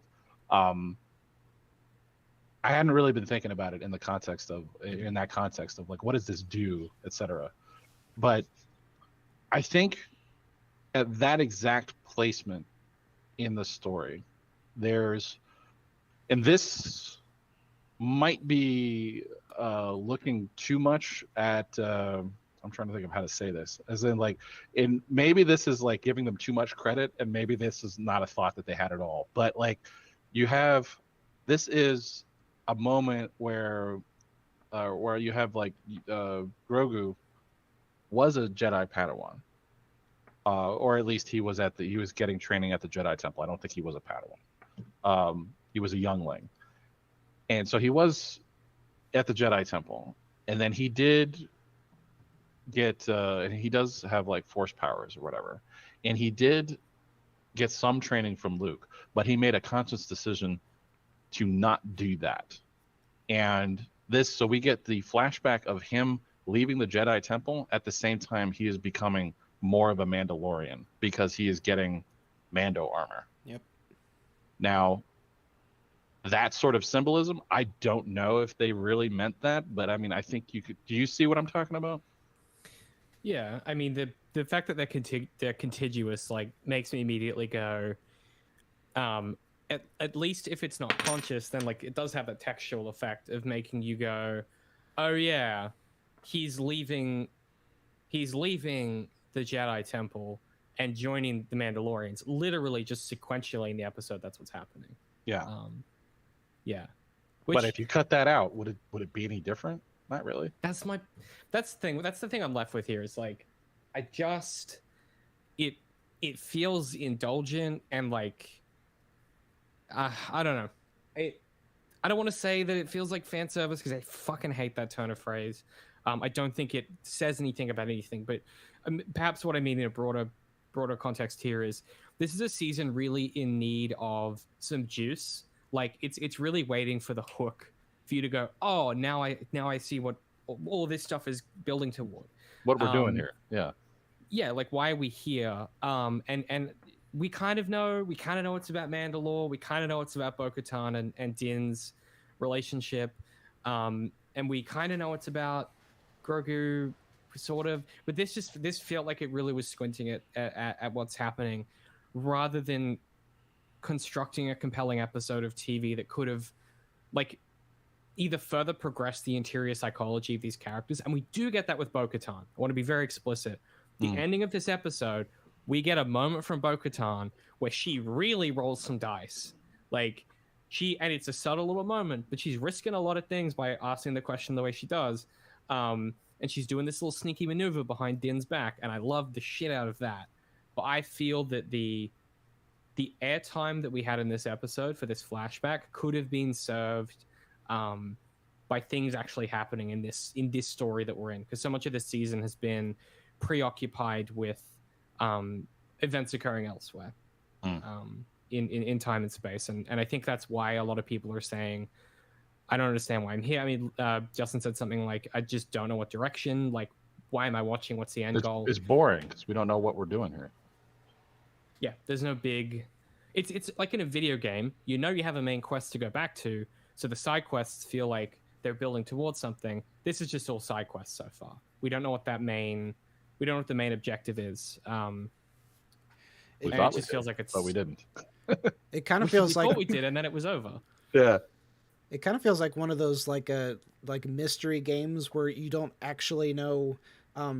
You did a video on one of these type games where it's like this alien world where this virus took over. David, you know what I'm talking about? And you just walk around. You don't really know what the point is, but you talk to random creatures and they'll talk about the disease that took over. But you don't know what's going on. And that's what this feels like, is like there's just all these little like side quests. The flesh. Does that ring a bell? Oh, Death Trash. Jeez, that was buried in the archives. Yeah, Death Trash.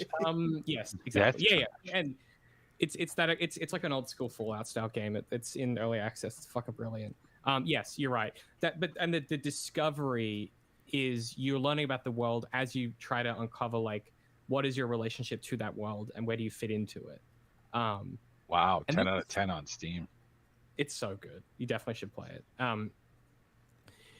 Yeah, this just is absent that textural hook. Aside from the fact that Mandalorians are cool, I'm super interested in their lore because of the Clone Wars. Like, I just don't have anything that is keeping me here. And I think, I don't know, Andor was so hyper-focused and stylish and careful, and this feels very, like, scattershot by comparison, I guess. Yeah, it really feels like they don't, or maybe they know the end goal that they're going to get to, and they also know that is only 3 actual hours of storyline. And so they're like, we got to stretch this out to like 8 seasons, y'all. How are we going to do this? So they have to put in all these side quests that don't attribute to the plot because they just don't have enough plot. Wasn't that like Rye's point a few weeks ago about, like, there are so many things in this that could be their entire own season arcs that just become one-off episodes or just like brushed off as non-issues? Yeah, I said that about season 1, how maybe it would have been better if they did season 1 as the whole season is him trying to get Grogu back to to Navarro, and them building a very strong relationship, and then the climax is him deciding that he's not going to give Grogu up, etc. Instead, that we do that in 3 episodes, I think. Yeah.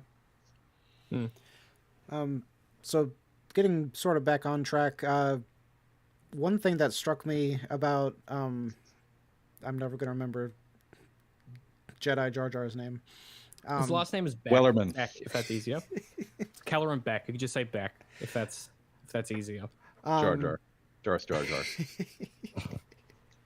So I don't know why his outfit struck me, because it's got like this gold filigree all around it. I don't know if you guys noticed that, but It's so sick. It was, but then at the same time I was like, Jedi don't normally have this like stylish type of stuff. Is he like a super high secret Jedi or something? That drip, is that what the kids say? That it's the freshest drip I've seen in Star Wars for a minute, bro. Like the steez on this guy, like, are you kidding me? He has on these like this big kind of like gold breasted, it's not a lapel, but it's like a gold breasted collar. And the way that the cloak is affixed, when he first shows up, I thought it was like a side cloak, but he was just standing cool. I thought it was like a cloak that was like over one shoulder, but he just kind of like doing this one. It's the fit on him is, and the two lightsabers, come on. Yeah. So the fact that he has this like wicked gold stuff that makes him look important, the fact that he survives all of these other Jedi die and he's got the two lightsabers and he's just balling, gives you the impression that he is some like top level general or whatever, but he's not on the Jedi Council. So who is this dude? So from my understanding, he's the only other Jedi Master that isn't on the Council. I know nothing about him. I did not research anything, aside from the fact that it's apparently the same character that he plays in the game show, which I still can't decide if that's cool or I don't know. So this is not a new character. No.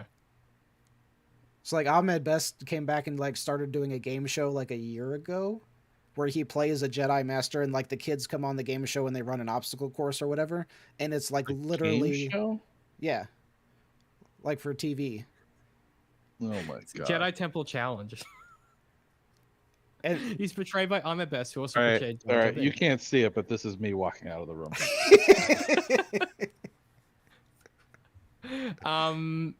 Let's see. They gave him considerable flexibility in developing Kelleran Beck's histories, mannerisms, and even lightsaber color. Best confirmed that Beck was related to Ahmed Beck, whom he had portrayed in Star Wars Episode 2 Attack of the Clones, though no canonical source has confirmed the connection. So Ahmed Best plays a Jedi in the big fight at the end. Okay. And so he's related to that guy, apparently.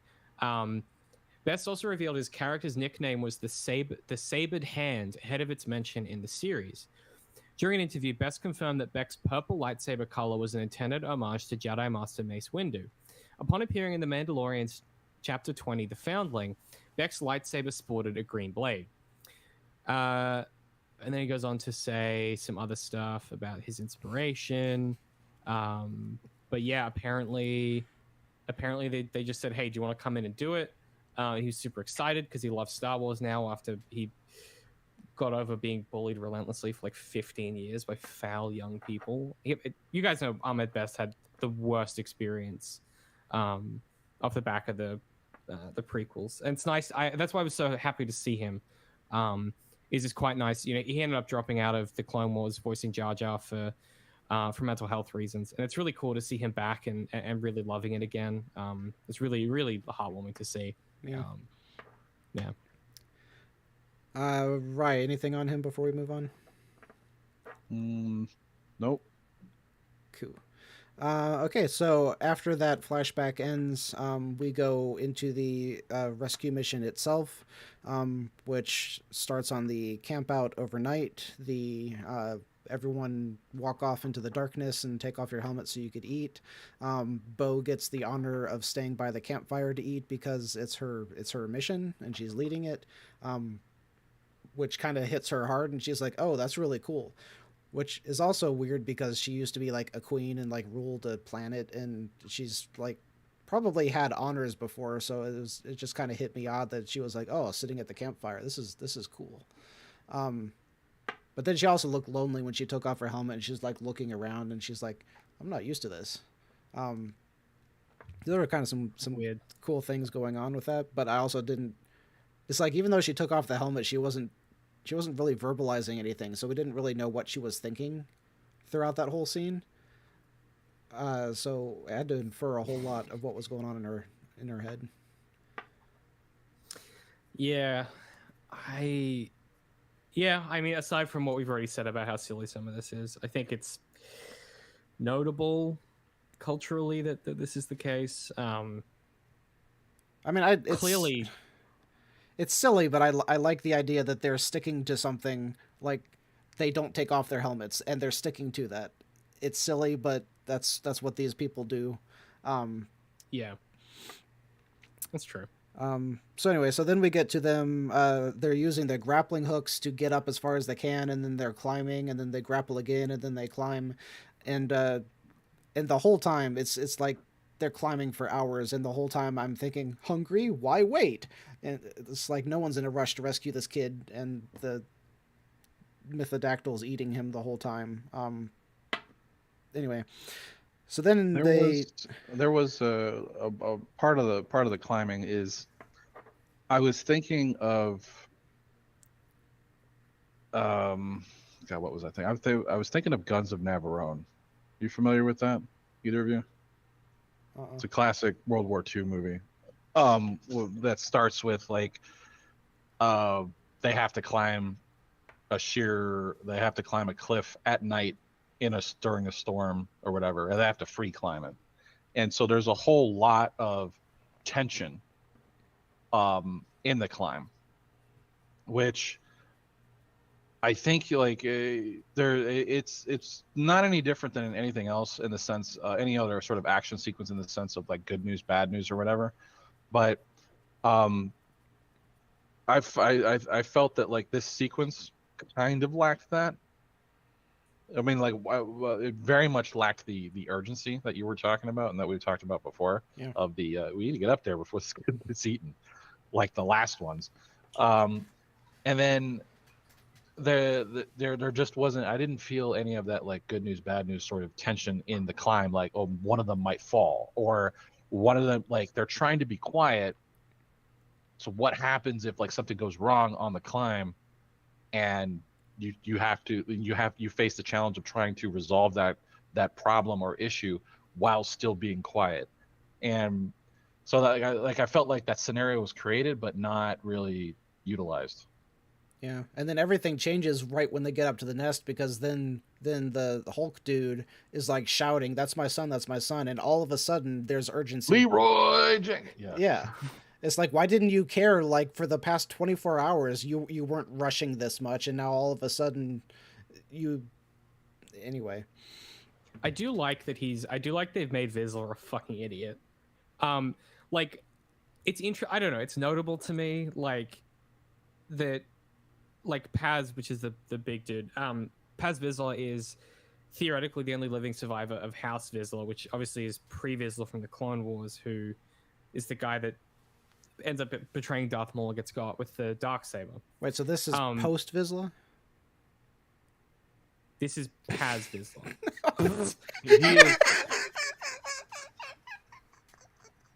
I don't like that you got me with that.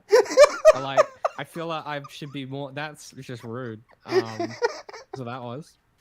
It's fucking rude. Look, I'll take the L. Okay, I got, but I'm not happy about it. Not happy about it. Anyway, I think it's notable that he's a big thundery dumbass. I just think it's inconsistent. What do you mean inconsistent? Well, you know, it's not like, well, because I think what they're trying to do is they're trying to position him as like the big dumb brute, in comparison to Din Djarin's very like practical, Din Djarin's sort of pragmatic wisdom that he has, and Bo-Katan's kind of intellectualism.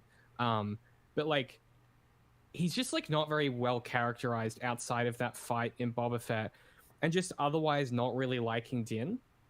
Like, I couldn't really tell you anything else about him. I mean, that's doesn't he get into it with Din in like the very first episode? He talks some smack. Yeah, they have a little fight there, and then the armorer breaks it up. Like way back. Yeah, it's like the very first episode when like Mando first comes back to like the covert, and then you have, of course, so like they have that little sort of confrontation there, and then at the end of season 1, when the Mandos come out to help, and he gives them like the helmet nod. This is the way, Yeah, this is the way. There's a grudging respect between yes. them. I'm waiting for. And then he tries to kill him in Boba Fett. Yeah, get him. I just think it's he's a big dumb guy, and I think it's a big dumb guy thing to. But also, tell him he's your kid before you leave on the fucking. Well, silly. Yeah. So, one of the things that we talk about a lot is the whys of characters, etc. So, like, I appreciate that they gave him an understandable motivation for behaving irrationally or not the most intelligent way, or in that not with very good decision making, because he's like being overruled by this like, that's my kid, I got to do something. But that information should have come, I think, a lot earlier. Yeah. I think that would have raised so many questions as to why aren't you in more of a rush? You're taking all this time around the campfire. Yeah. Well, you have the pieces there as well, right? Like, he could be like, "Hey, we need to keep moving. We can't stop for the night." Yep. And that's a point of tension. And then as they're climbing the cliff, maybe he's trying to go too quickly, causes some noise. Like, those are the good news, bad news points of friction, and they just aren't used. Oh, they aren't there. Yeah. Yeah, it's weird. I wonder how they forgot. I have something to say at the end that might make a whole lot more of this episode make sense. But anyway, so the next step here is what they think is the kid, because they're using their heat vision. Turns out to be 2 baby mythodaktils. So those start trying to chomp on him, and then Mama Mythodactyl shows up and spits out the kid who's still alive, and tries to feed the kid to the babies, and then post Vizsla shoots his rocket and flies into the mouth of the mama bird in order to save his kid, so he gets eaten on purpose instead of just. I don't even remember that. Yeah, he legit like flies into the thing's mouth, and I'm like, why didn't you just grab the kid and keep flying? But no, he like flew into the thing's mouth. Gonna have to take your word for it, because I don't remember that either. All I remember is Bo losing a piece of armor. Yeah, because plot reasons. So anyway, that leads to them all of the Mandos have a big jetpack fight scene with the creature who has the kid in one of his claws and the other dude in his mouth, and someone I think it was Mando maybe, that goes up and like stabs the bird in the eye, which makes it open its mouth, which makes it drop Vizsla dude. And then somehow all of them are grappling and using their grapples to try to, I think, like clip the bird's wings so that it can't fly anymore, even though that's I need just to watch this again, because this sounds kind of interesting. You were looking at Reddit. That's the problem. Not interesting enough to remember, clearly. Yeah. There's a lot of movement. Yeah. I mean, there were some cool bits of what they were doing, but then other stuff that just didn't make sense. And it's the same thing where they were using their grapples to try to stop the 50-ton crocodile in the last episode, whenever that happened. And it was the same thing here. It's like, this thing, you can't hold down its wings with your body weight. It's not possible, but that's what they were trying to show. And at least it's consistent, showing that this whole covert was just trained so poorly they don't understand what grapples are for, I guess. But anyway, so they somehow take down the thing. It falls, the mythodactyl falls into the water and gets eaten by the mytho alligator. Oh yes, that part I remember.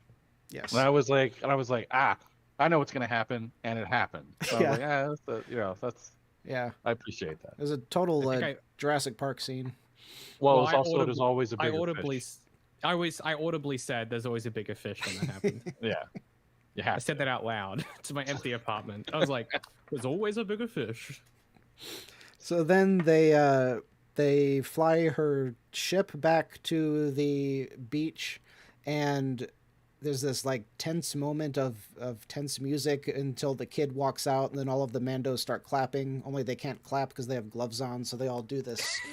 It's so funny. It was funny, but I also like it's practical. It kind of makes sense.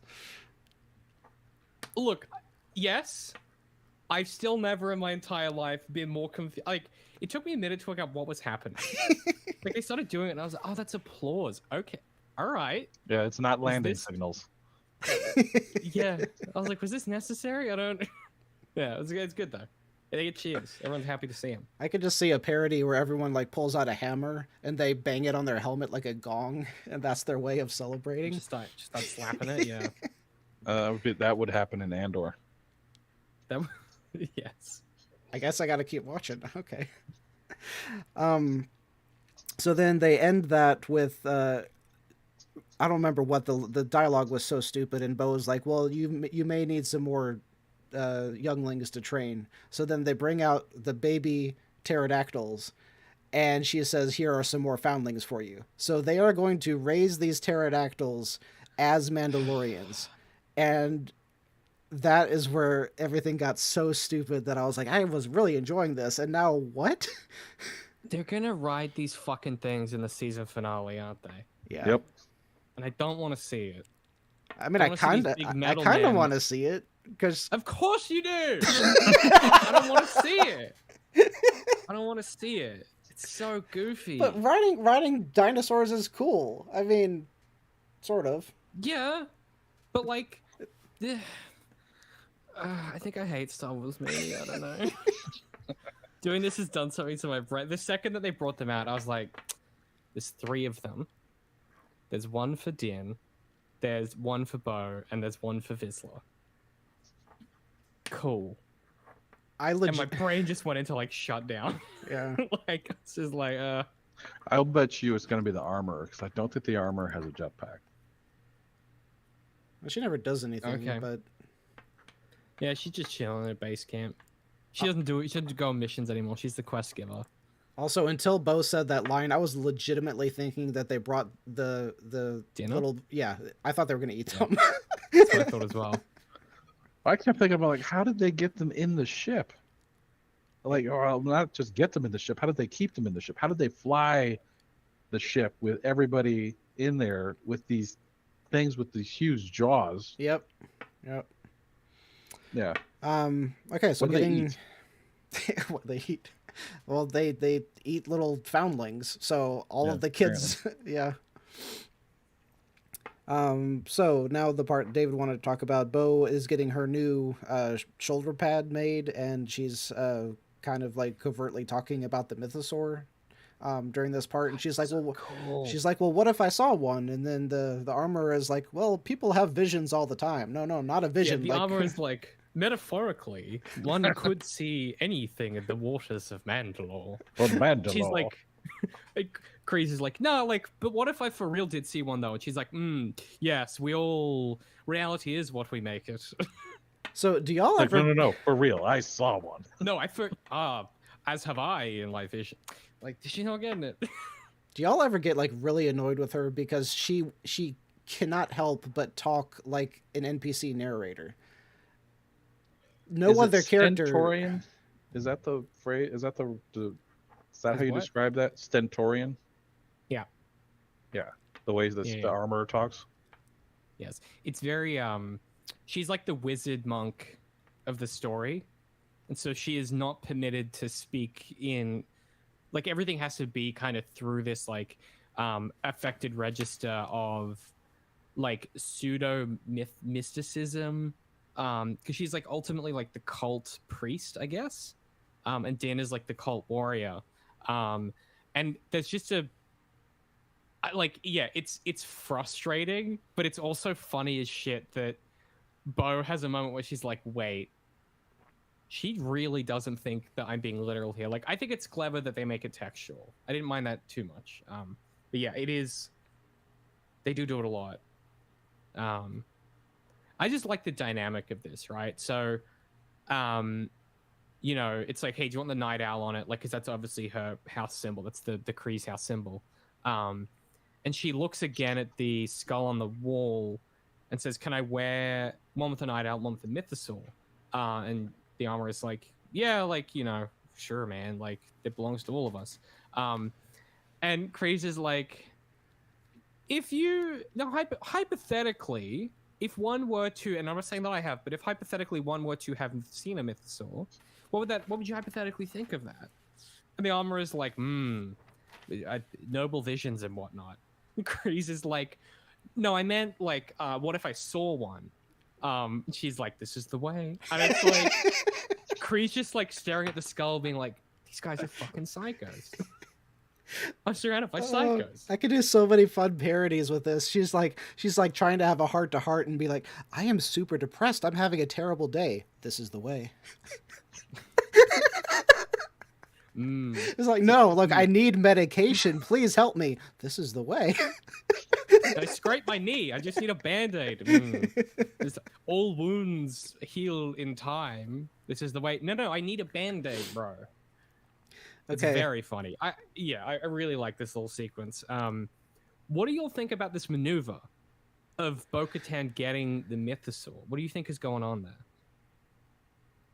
She's gonna rule Mandalore again. Yeah, she's gonna be the queen. It almost seemed like some integration is not the right word, but like, I don't feel like before she would have ever cared about doing what this cult thinks is right.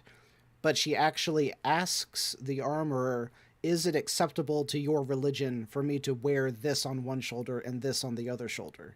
So whether they meant it or not, there's also this subtext that she's starting to buy in to what they believe and to be more enveloped in this cult. Or is she just using them? I don't know. I would lean into the her character is moving towards the nutbags. I think this season they need to move towards each other. So maybe she doesn't go like full nutbag, but like she does somehow, like, you know, I bet it happened in this episode where, well, actually no, the episode before is where like they were like, hey, you walked in the waters of Mandalore, you're all right with us, as long as you don't take the helmet off. And then in this one, she actually like proves herself to them. So she's already been accepted, and now she's proven herself to them, and now she's like got some level of belief because she actually did see the mythosaur. Right after she was like, you know, like read the historic marker, etc. Yeah. All right, so the last point that I had, which may clarify a lot of things, I'm not really sure. But did you see who the director was? I did not. Carl Weathers. Oh. The thing is, he didn't write it. It was still written by Filoni, so all of the things we complained about were still written by Favreau and Filoni, who have been doing all of the amazing stuff, but also occasionally they're doing crappy stuff. So part of me is thinking, did they write something that wasn't so bad, and it was just a really inexperienced director who made it bad? What other episodes has he done? Of The Mandalorian? Good question. Yeah.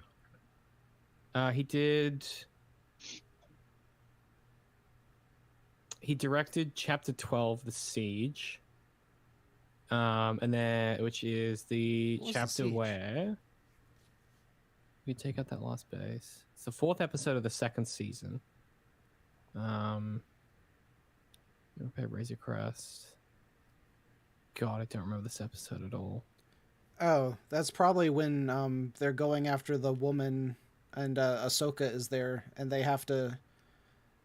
Ahsoka and Mando team up, and they go after the woman who has the bow staff made out of Beskar. That would be a siege, right? Yes. I'm trying to confirm if that's the case or not. Jesus. No, this is...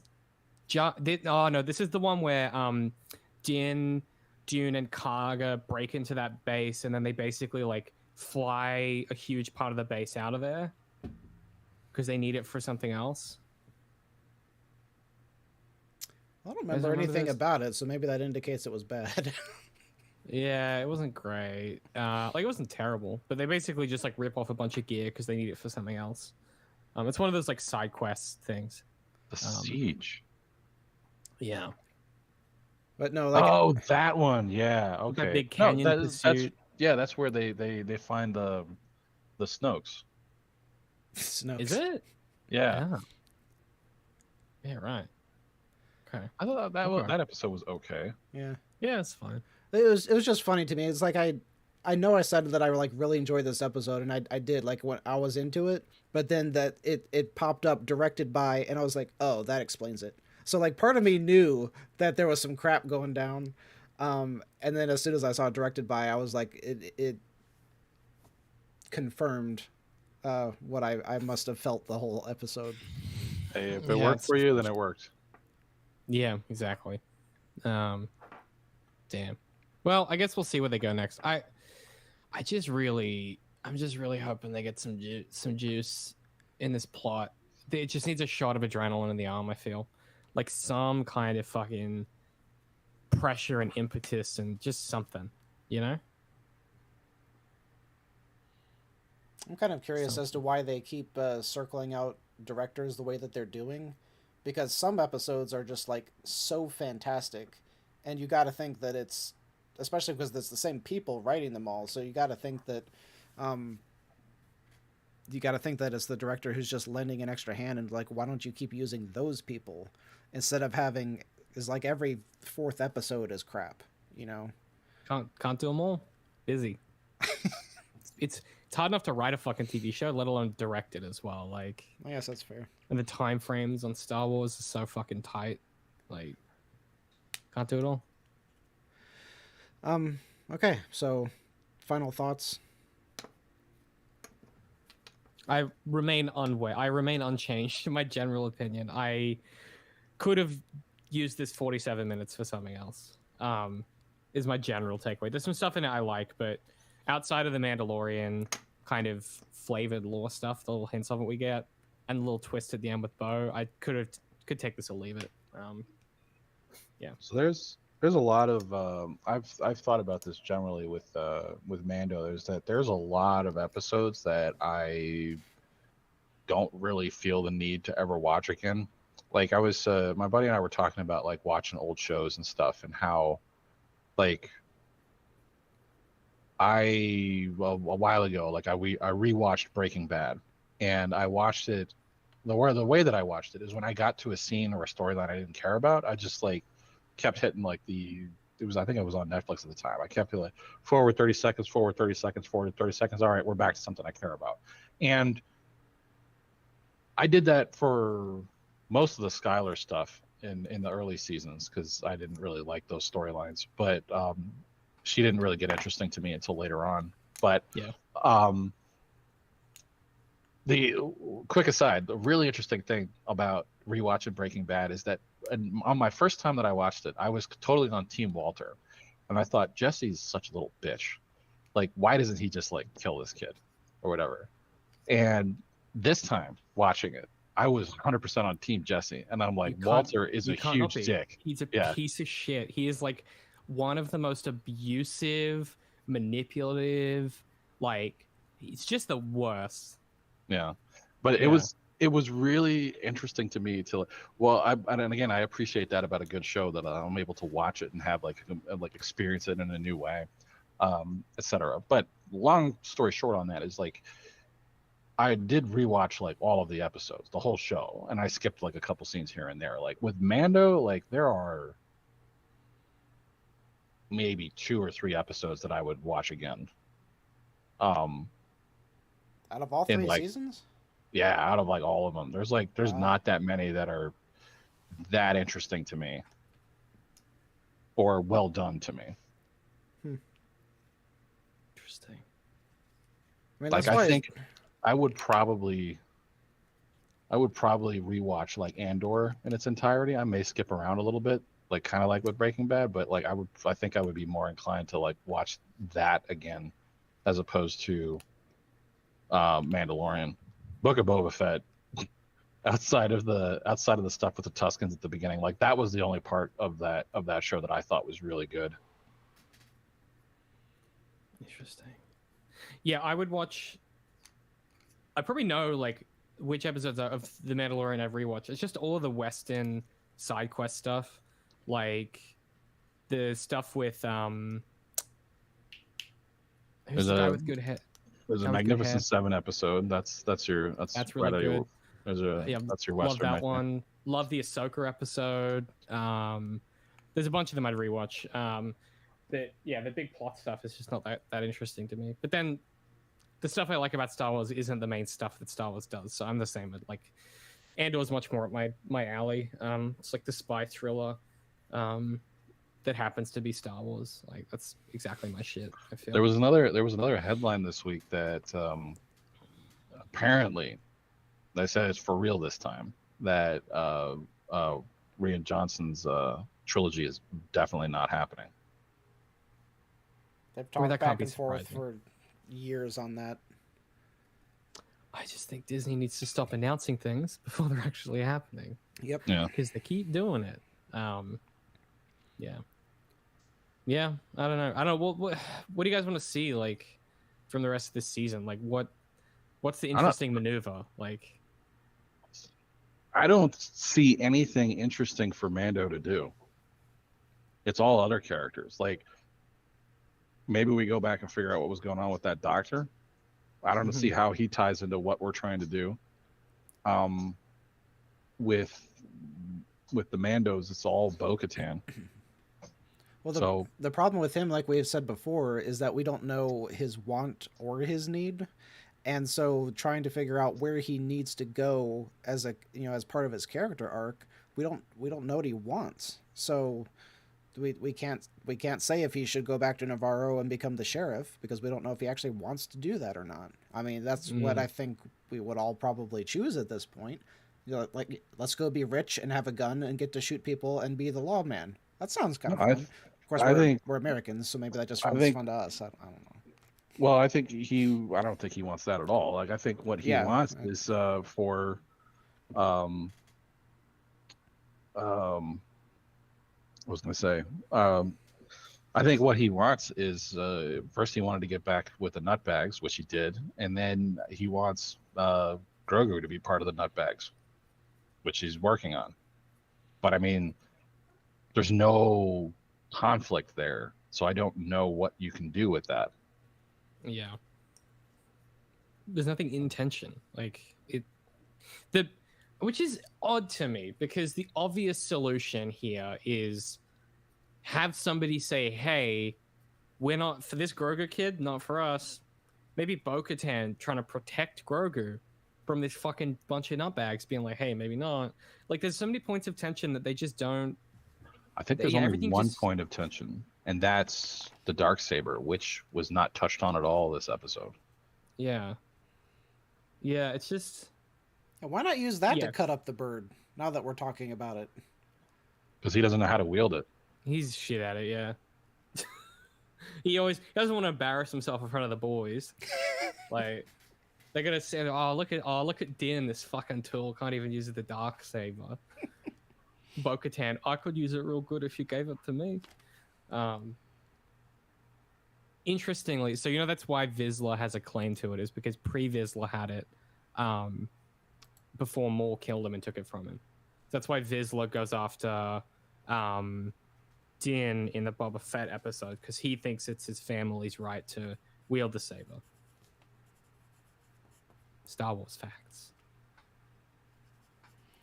Yeah, that's all I got. Just really wish this was a better episode of TV. I frequently am very thankful that I am so easily amused. I get this a whole lot with people at work talking about different things, and they're like, they hated it so much, and I'm like, it was a good time. I enjoyed it. I'm easy to please for the most part. It took me 9 months to ruin your brain about Sherlock, so I'm not surprised. Yeah. So this is a really slow roll for you to try to get me to hate Star Wars. You're just slowly chipping away. It's been my plan the entire time. Finally, my true intention revealed. All right, Rye, you got anything else before we hop off? Let's see. Non-Mando stuff. What did I want to talk about? So I told you I watched Black Adam. Yeah. And I remain. It's not how I'd phrase that conversation. You open a message with, "Have you seen Black Adam?" Oh my god, Black Adam shit. Like, So like there was a couple movies. There were a couple movies that I watched this week. That I don't have any homework for y'all. Does anybody have any homework? I want to go watch Balin's Root again, but ridiculous. What I was gonna say was that so Black Adam I thought was interesting in the sense that it's very clear DC doesn't know how to make a superhero movie yet, or rather still. That's the first thought I had. The second thought I was trying to think about, like, what's wrong with it, and I think it's just because I don't know if Marvel has the same problem. I can't think of. I can only think of a few characters that are in the Marvel universe or the Marvel Cinematic Universe where this might be an issue, but there's a lot of incredibly overpowered DC heroes.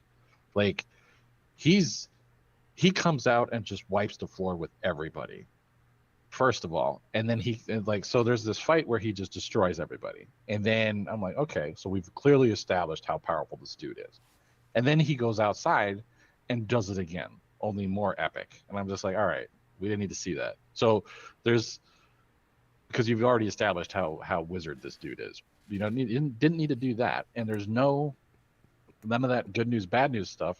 And then he gets shot. What was the first thing that I said? I remember it now. I said, we are 2 minutes into this, and I am neck deep in what was it? Proper nouns? Yeah. Oh, it was, because we had talked about that last week. And it was just like, on the long and before the ancient times, the city of Karak was in the land of Smorgasbord, and it was the great wizard of Dune was blah blah blah. Only this guy was it, and he made a crown of Eternium that's a real thing. Eternium. Oh, good. Is the mineral that they farm here, I guess. Is that better than unobtainium? Yes, and it's better than whatever they have in Wakanda, They both too. sound like jokes, though. Yeah. And it's this mystical stuff that allows him to create the crown of the devil of something or other. You know, it's 2 minutes into this movie, and there's like 20 proper nouns. And then so like Black Adam gets shot with this missile made out of Eternium, and it damages him. And that is the only time that happens in the movie. So I'm sitting there going, at the end of the movie, I'm going, why did they do that? Yeah, like, what are even the stakes? Like, what's the point of the story then? Yeah, like, why did they why did they make the point of him being able to be damaged that way and then never use it again? And then I kind of have the problem with like Man of Steel's a bit like that as well. No, there was one. The problem with, I think the biggest problem I had with it is there's a couple flashes of brilliance in there, where they're like he's not like I'm gonna spoil it for you because I don't recommend you watch it. So so like it turns out like he's not the hero everybody thought he was. Like he's actually like a bad guy, and the only one who can defeat him is himself by saying Shazam. Yep. And so he does that and gives up his power or whatever. But then the world needs him, so he has to get it back, and so on and so forth. Yeah. So dumb. How did they build that as a surprise? Because every commercial, every trailer was him just murdering soldiers. Like, what do you mean? You're talking about Black Adam was supposed to be but the soldiers are bad guys. That was one of the points that I thought was one of the flashes of brilliance, is that you have you have this society of Karak or whatever, which is dominated by like the Wagner group, who is there to mine like Eternium, and so he comes out and just starts laying waste to these guys, and so the local populace is like, "Fuck yeah, that's our hero. He's back." They have a huge statue of him because he defeated the Wizard King 8 billion years ago or whatever, and so they have a statue of him, and they're like, "Yeah, our champion's back, woo!" And then the Justice League comes in, and they're like, "No, no, no, no, we're here to restore order." And they're like, there's a part where I'm like, I really want. It's a great moment in movies when I want a character to say something, and then they say it. There's very few movies where I've experienced that. Rogue One was one of them, where. And so, like, the Justice League is there. We're like, we need to take him into custody and restore order. And she's like, where the fuck have you guys been? Well, we've been, like, dominated by, like, these mercs. Like, and he comes here and he's, like, fucking them up? No, fuck you. And it was a cool little moment right there. But overall, shit. Surprising. Yes. Honestly. Surprising no one. I'm probably going to love it. Yeah, oh, God. No, yeah. Fuck. That's your homework, Darth. I was fucking dreading you coming out of the Batman being like, wasn't that impressed. I've only come across one person who has that opinion. But yeah, I mean, I think it's just fundamentally an issue of like stakes and understanding and really like, you know, the best Superman comics are in a lot of ways not necessarily about the physical power and the conflict. It's like they're questions of like ethics and philosophy and things like that. Mm-hmm. Superman for Tomorrow is by far one of the best comics for that reason. Same with like All-Star Superman. And you get into these positions where, you know, Black Adam exists as a villain in opposition to Shazam explicitly, and them letting Dwayne Johnson go, no, I'm just going to do my own film about it that has nothing to do with Shazam, already cuts the legs out from the thing that makes that an interesting character in the first place, which is, what if Shazam, but evil and more powerful? And that's an interesting question. And then, like, what does that mean ethically for that character when they think they're doing the right thing? And just, like, yeah, they just don't got it like that. And you hear about the way that, you know, James Gunn is talking about all the stuff he wants to do with it. And, like, to be honest, the film that I'm the most excited for that he's talked about is his, like, his Supergirl film, where it's like he's like, oh, yeah, it's like a space Western tragedy. And I'm like, fuck, yes. That's my shit.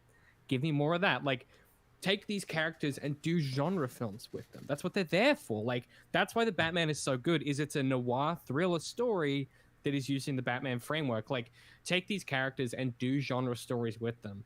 And I just think, like, DC hasn't been able to put it all together, you know, in a compelling or interesting way, kind of since Chris Nolan stepped away from his trilogy.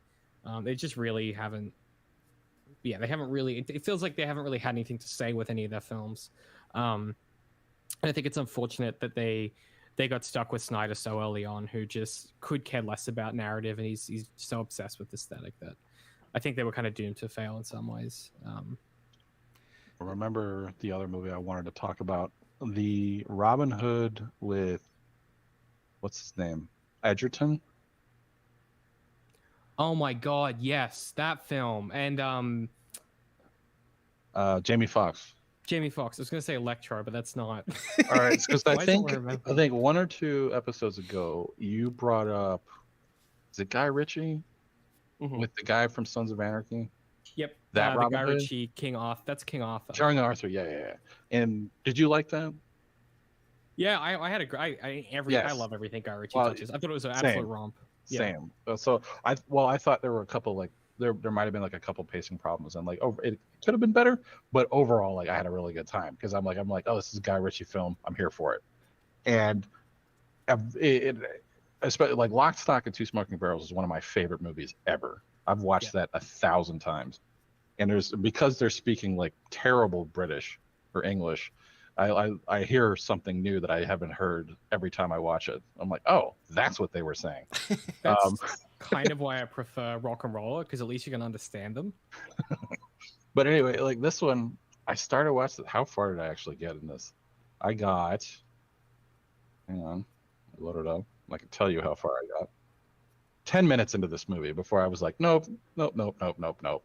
They have a machine gun crossbow. It's so funny. That film has so many interesting structural problems. One of its biggest issues that I think Star Wars falls prey to, well, not just Star Wars, but like I think it's like a fantasy issue. It sounds like Black Adam has this issue. It's what you sometimes call the goblin problem, where you have a thing that exists in the story for a structural reason. So, for example, in Lord of the Rings, you have orcs and Uruk-hai goblins and stuff, and they exist to be bad guys for the good guys to kill.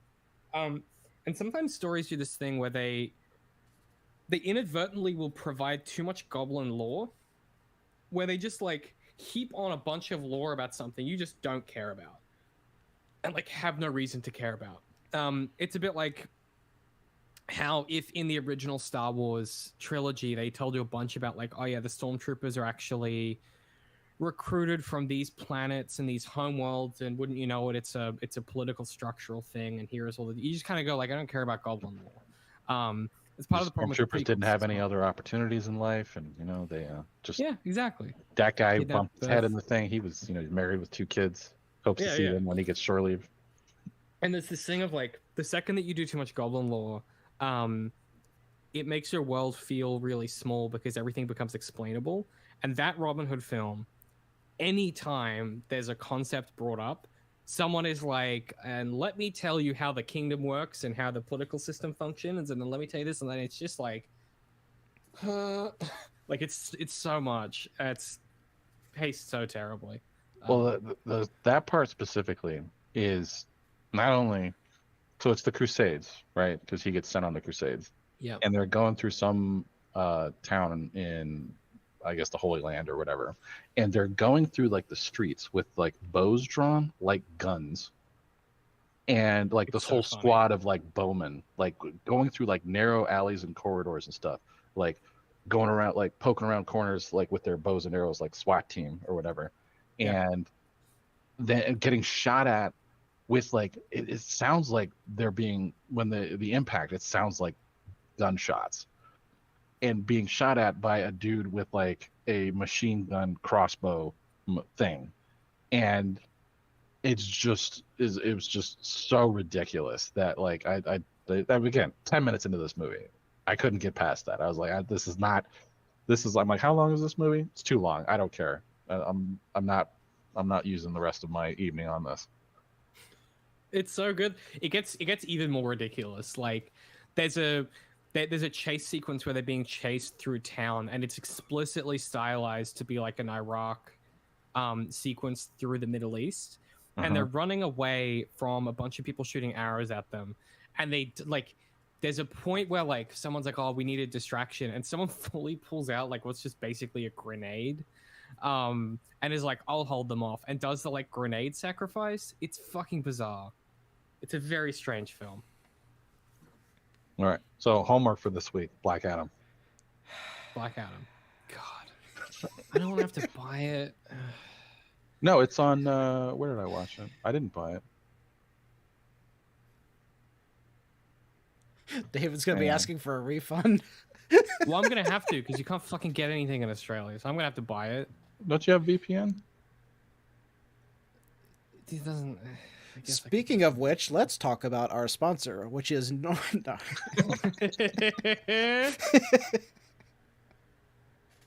free rides, Darth. No free rides. Fine, I'll watch Black Adam. Thought I was done with DC outside of Matt Reeves, but apparently not. Apparently I'm dipping back in.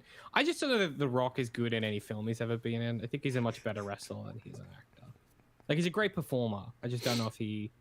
I think he's a great live performer, and I think for that reason I find him difficult in films. I don't know. We could talk for a while about this, but Basil brought up an interesting point that, which is what a lot of people seem to think, is that the reason that DC is failing is because they didn't have a coherent plan in place like Marvel did.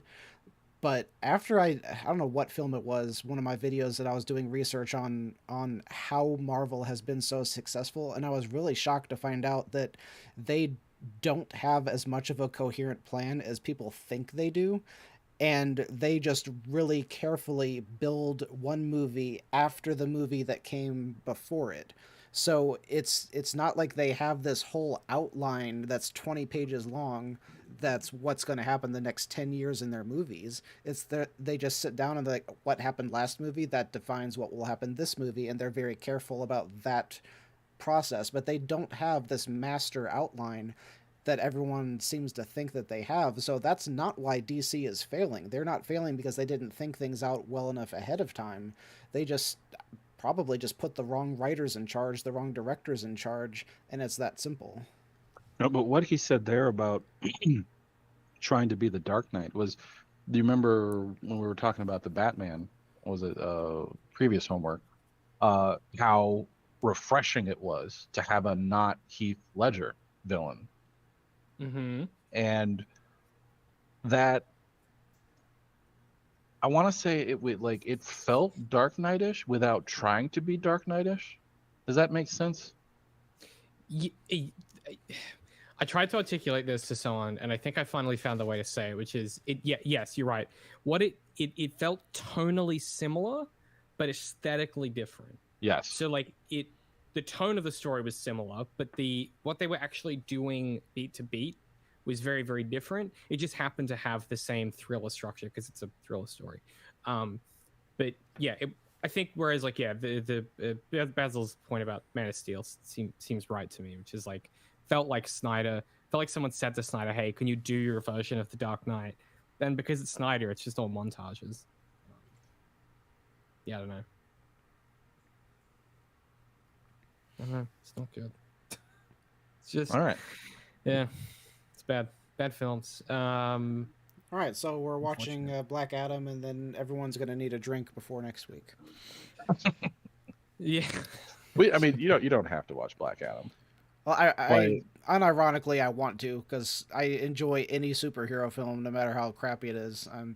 So let's see how much of it I get through before I turn it off. 2 minutes in, that was the benchmark, right? One of you, actually Darth, I'm going to assign this specifically to you. Count how many pronouns there are how many proper nouns there are in the first 2 minutes of that movie. Count proper nouns. First 2 minutes. And I mean, this film's gonna destroy me, isn't it?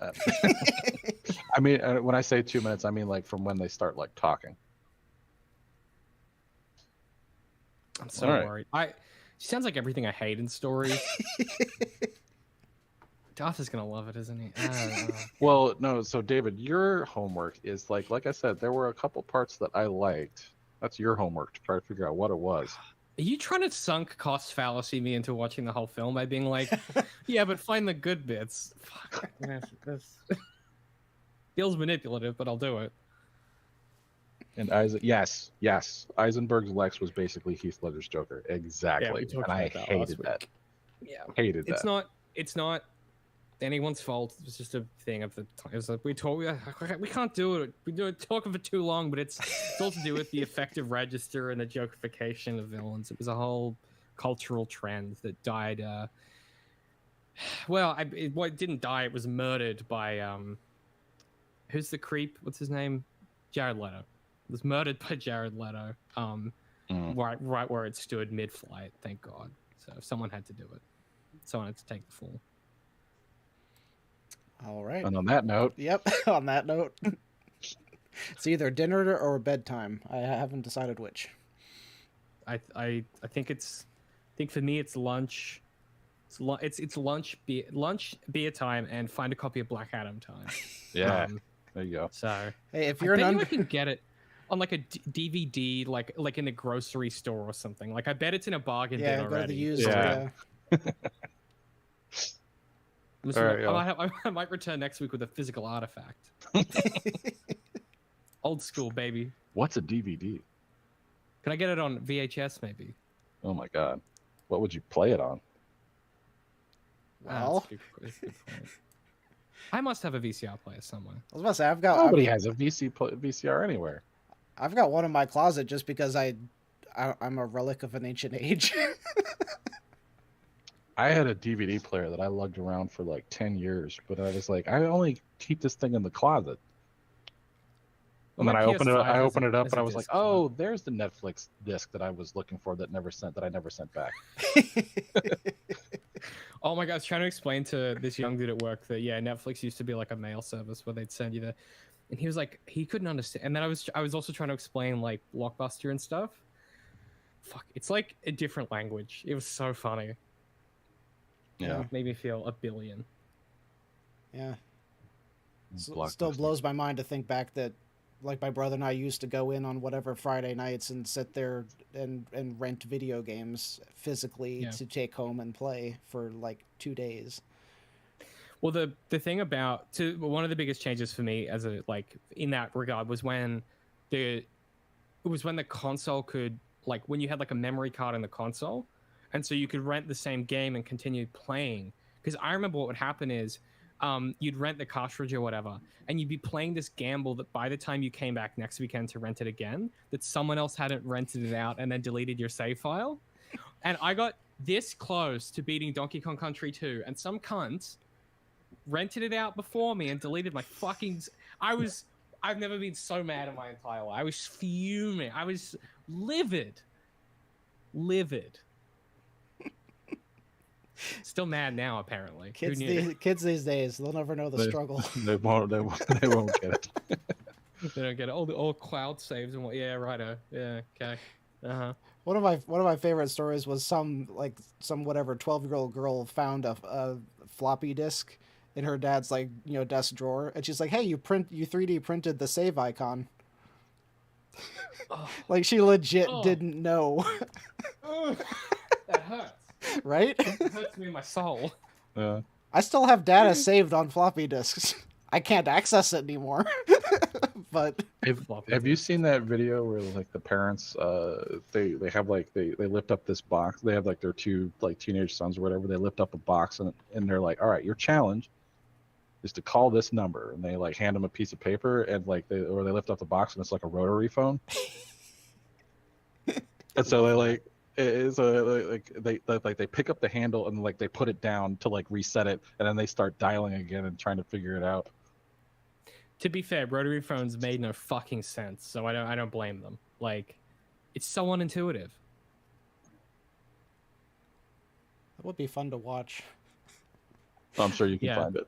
It's probably it's how that sounds. I'm gonna do this stuff myself once my nephews get old enough for me to start torturing them with stuff like this. I'm gonna be a fun uncle. It's not a sentence I needed to hear. It's just I need to go eat something. One thing I will say before we leave is Basil just said, "Please be kind, rewind." I used to deliberately not rewind stuff if it was bad. If it was good, I'd rewind it. But if it was bad, don't care so much. Don't care so much about that one, do I? Oh, not going to take the effort because I didn't enjoy it. I was a very spiteful young man. What can I tell you? It's not good. You're going to work more for it, I feel. Huh. I've never thought about what Basil just said, because there was a certain music to every different phone number that you dialed. Apparently someone in my family had one, because I vividly remember like the sounds of different numbers when you dial them. Anyway, we need to stop. We're just gonna keep going. Yeah. Yeah. All right, time for food or sleep or beer or all three. Or all of them, maybe. Hey, we did it again. Next week, episode 5, baby. And maybe Darth the story will begin. Same Darth channel. And Black Adam. And Black Adam. You better... Hey, that's your homework. Black Adam, all right? I think we're sorry in advance. All right. Night, everybody.